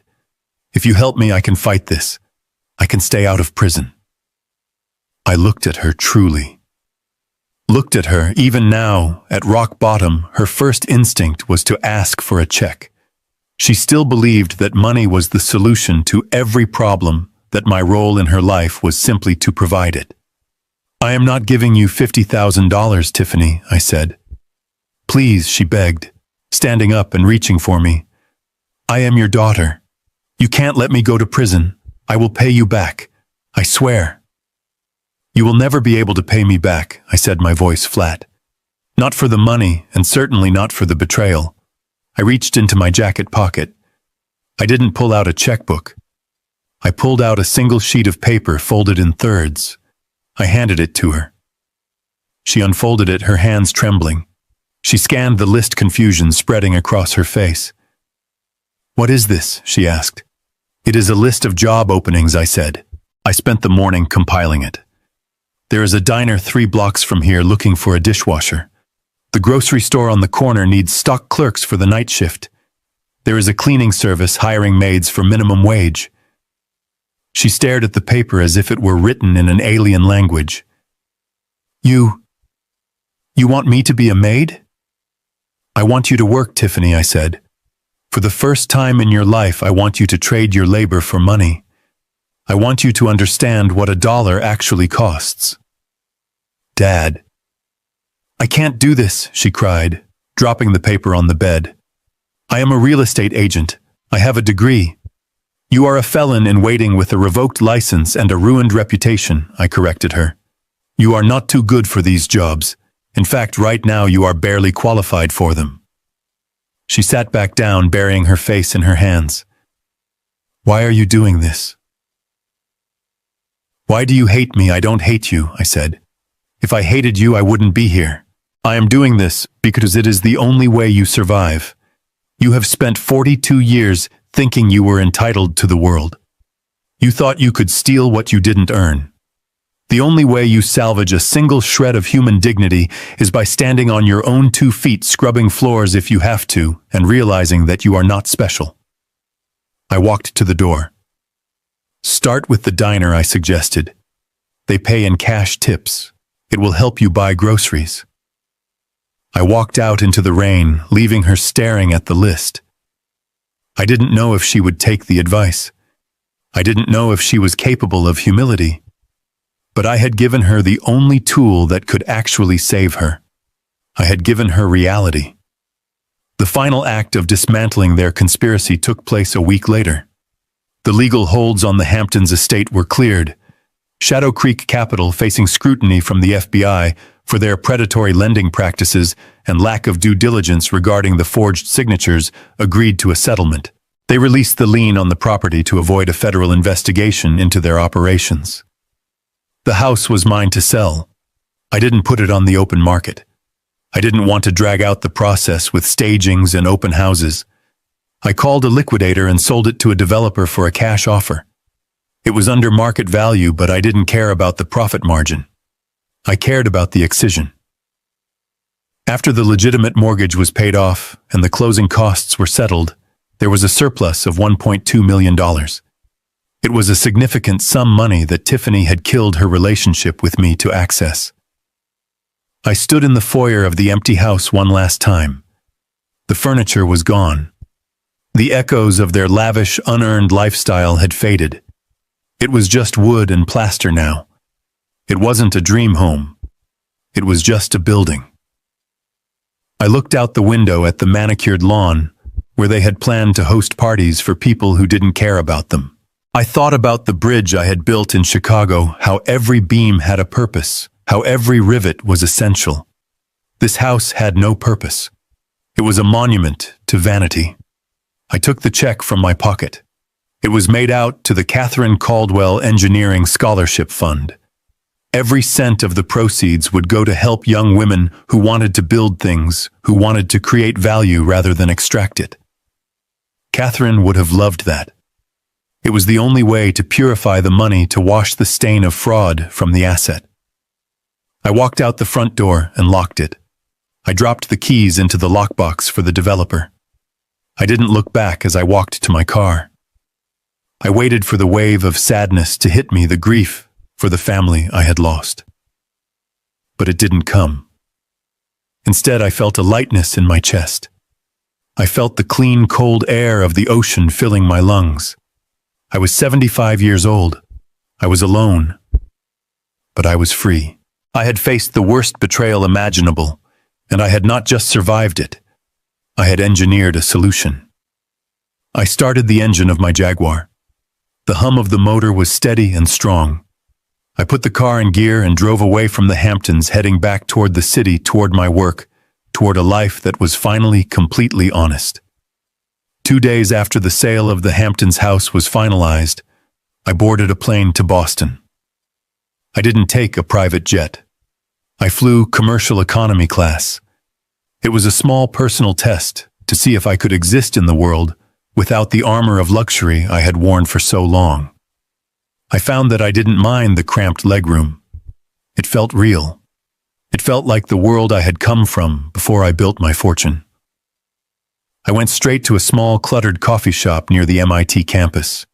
It was raining, a cold New England drizzle that soaked into the bones. I sat in a booth in the back and waited. 10 minutes later, the bell above the door chimed, and a young woman walked in. She was wearing a heavy coat that had seen better days and carrying a backpack that looked heavy enough to contain concrete samples. It was Maya, my son's daughter. The granddaughter I had let slip away into the periphery of my life while I was too busy managing Tiffany's crises. She didn't see me at first.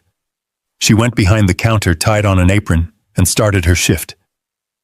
She was 25 years old, a graduate student in structural engineering, working as a barista to pay her rent. She looked tired.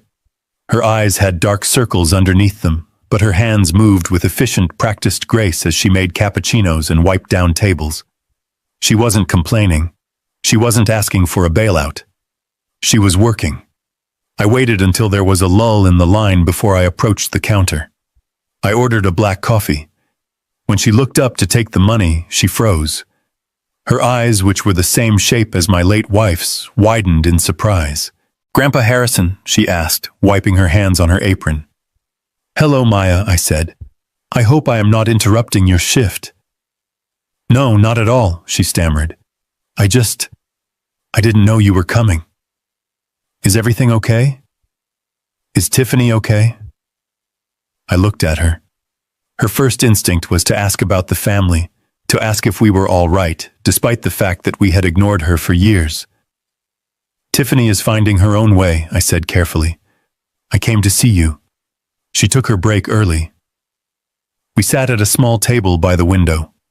I didn't offer her a check. I didn't hand her a suitcase of cash. I knew that would be an insult to the work she was doing. Instead, I placed a thick binder on the table between us.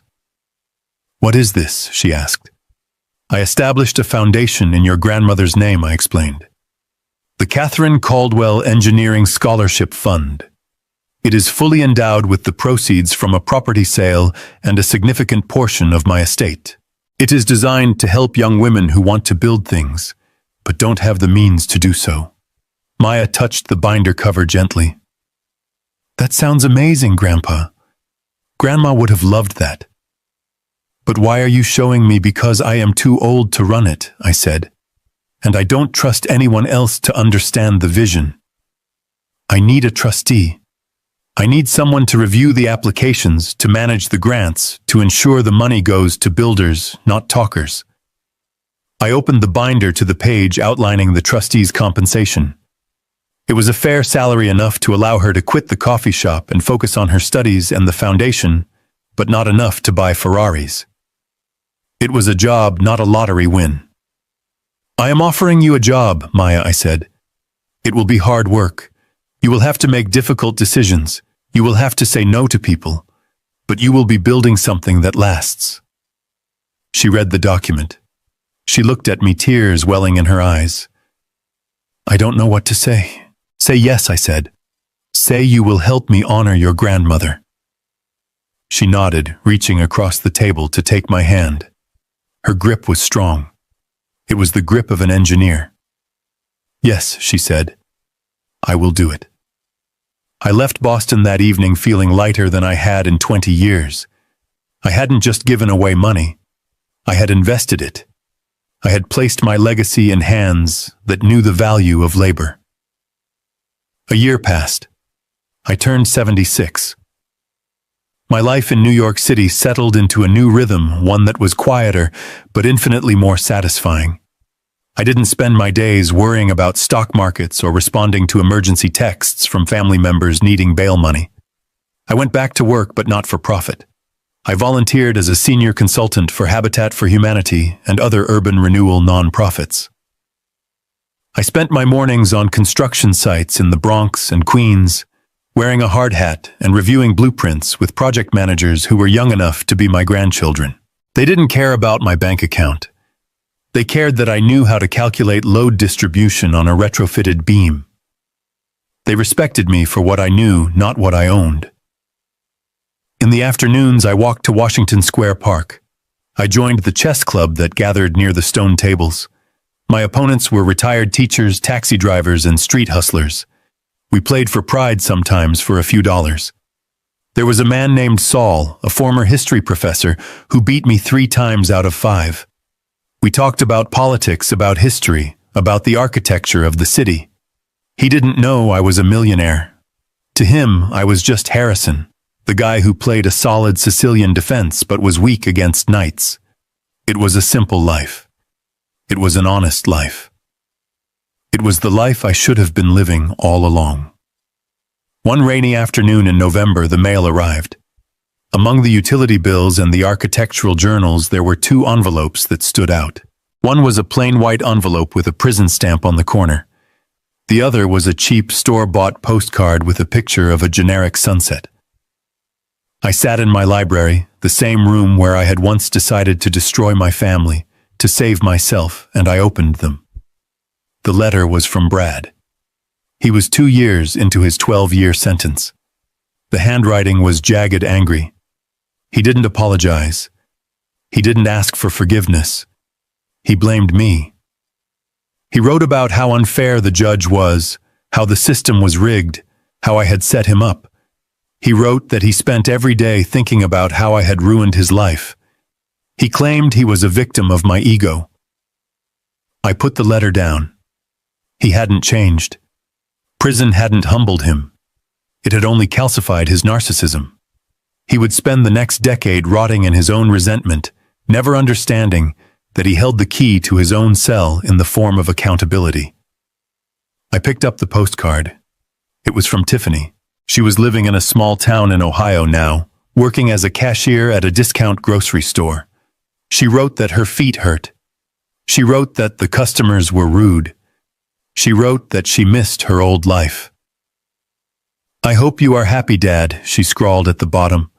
"I hope your money keeps you warm at night because you have nothing else.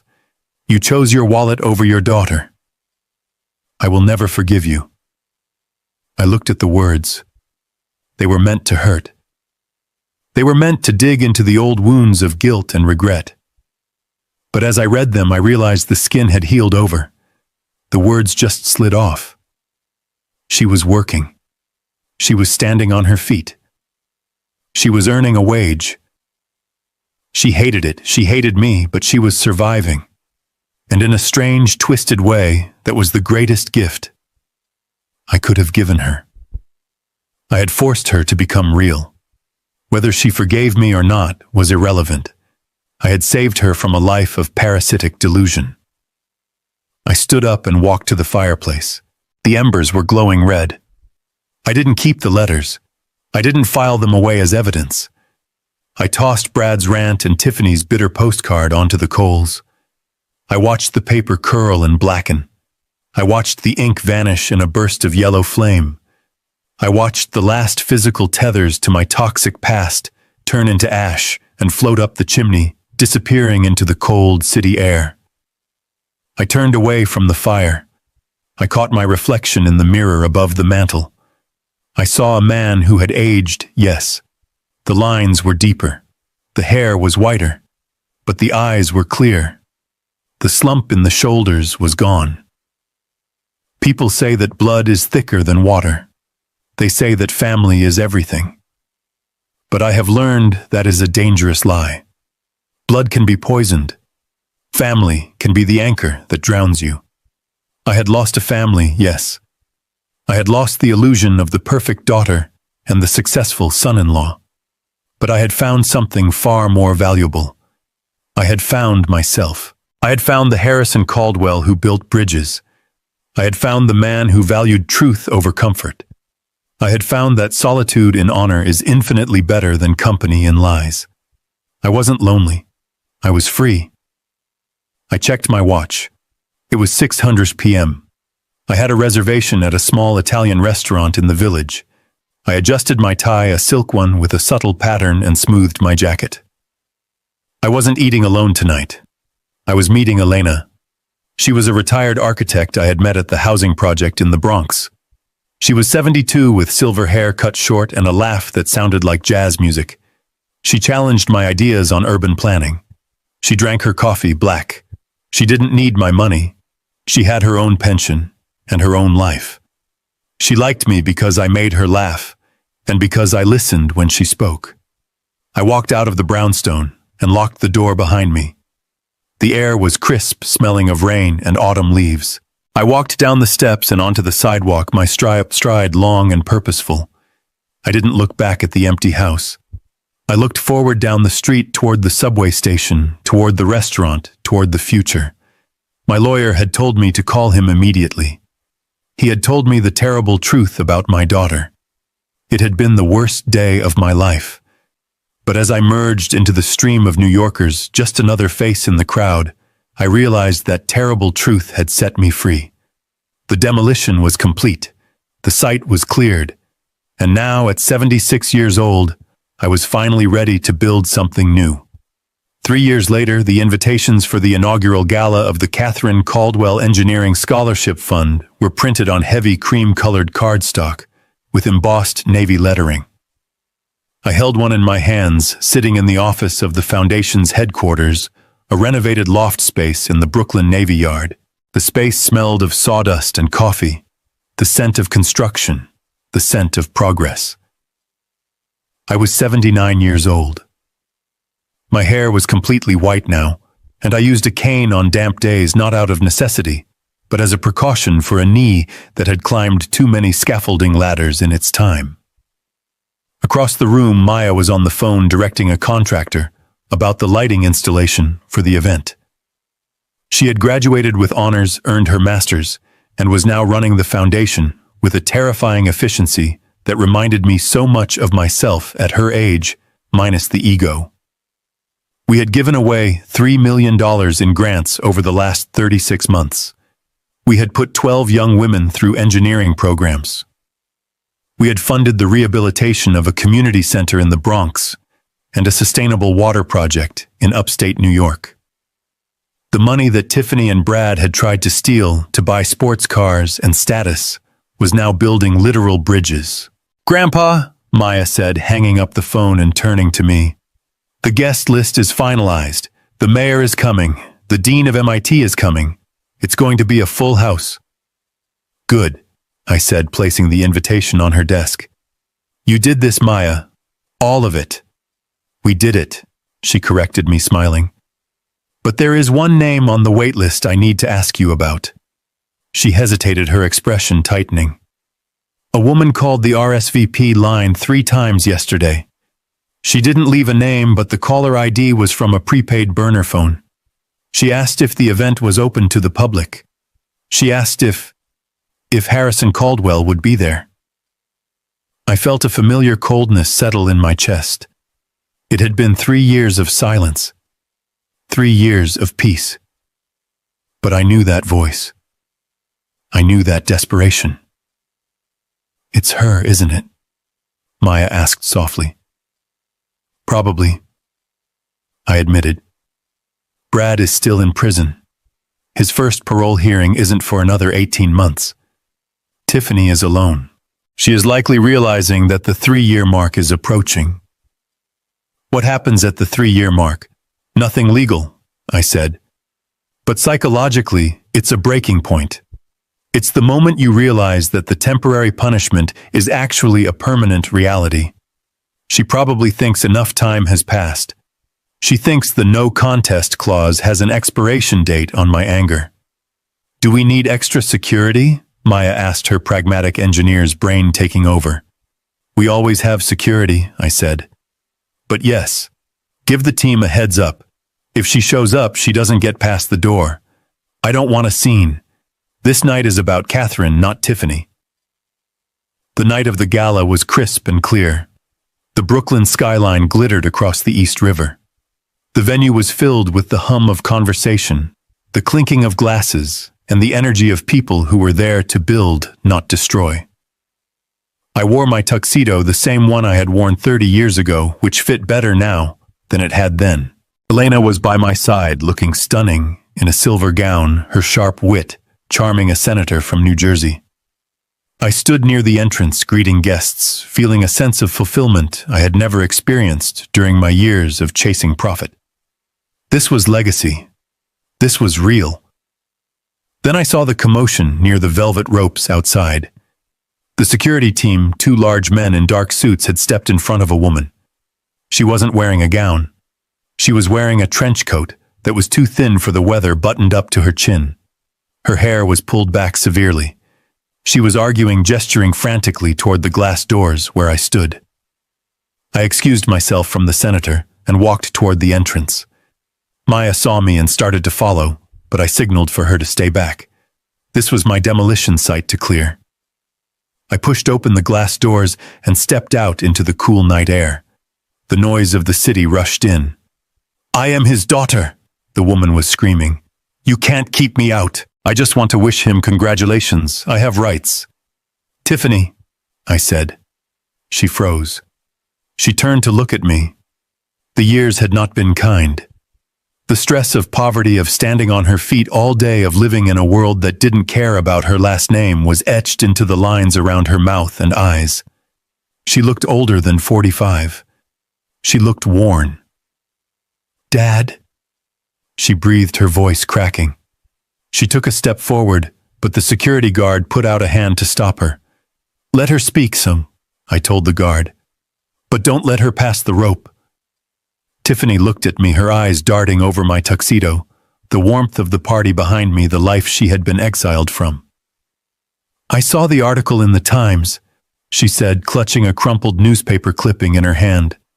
"About the foundation, about the millions you're giving away." "It is a good cause," I said neutrally. "I'm working at a diner in Jersey City," she blurted out, as if expecting a medal. "I'm a shift manager now. I make $15 an hour plus tips. I have a studio apartment. I pay my own rent." "I know," I said. "I have kept tabs. You check on me." Hope flared in her eyes, dangerous and sharp. "I verify," I corrected. "I verify that you are safe. That is all." "I did what you said," she pleaded, gripping the velvet rope. "I got a job. I learned the value of $1. I suffered, Dad. God, have I suffered? Isn't that enough? Haven't I paid the price? Can't I come home now?" I looked at her. I saw the pain. I saw the genuine struggle. She had survived. She had done what I told her to do, but as I looked closer, I saw the reason she was here tonight. It wasn't because she missed me. It wasn't because she wanted to celebrate her mother's memory. "Why are you here, Tiffany?" I asked quietly. I have debts," she whispered, the facade crumbling instantly. "Brad left me with legal fees. The IRS came after me for the back taxes on the unreported income from the laundering scheme. They are garnishing my wages. I can't live like this, Dad. I'm drowning. I see you giving away millions to strangers, to Maya, and I'm your daughter. Just a little help, just a loan, please." The sadness I felt was profound, but it wasn't surprising. She hadn't changed. She had adapted to survive, but the core operating system was the same. She still believed that my money was the answer to her problems. She still believed she was owed. "You are working," I said. "You are paying your rent. You are surviving. That is more than you were doing 3 years ago." "But I'm poor," she hissed, her anger resurfacing. "I'm a nobody. Do you know how humiliating it is to serve coffee to people I used to go to parties with?" "It is honest work," I said. "There is no shame in it unless you bring the shame yourself."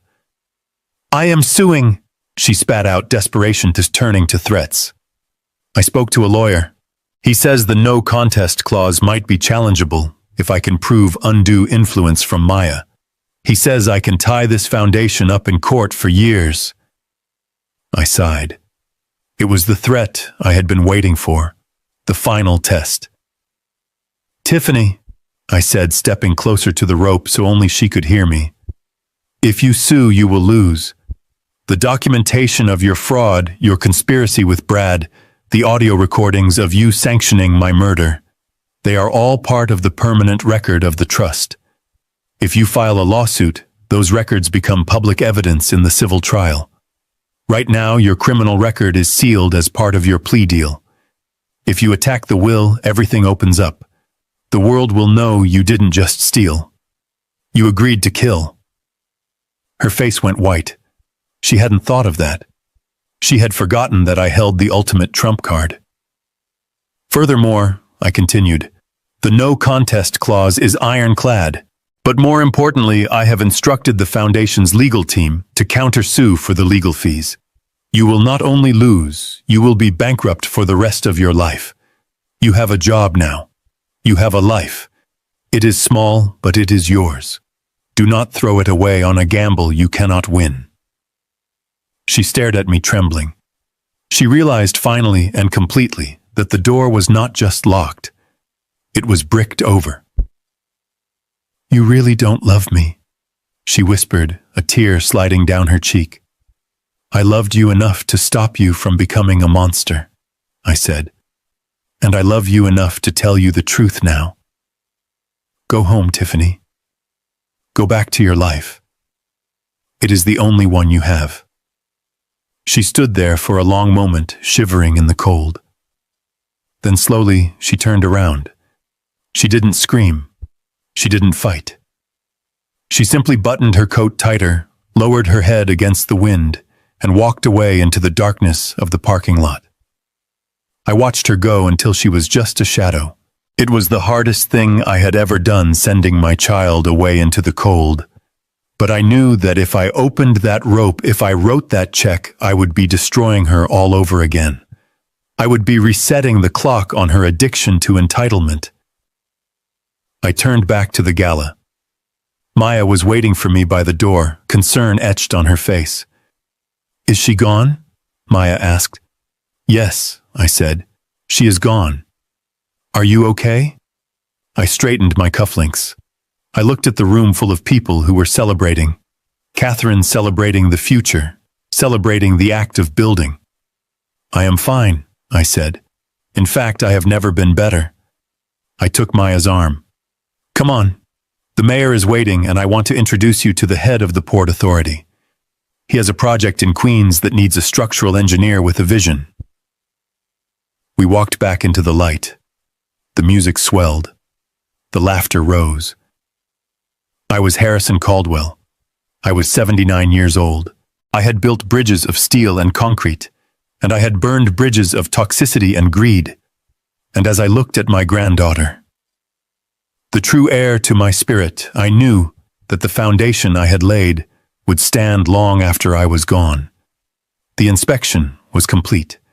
The structure was sound.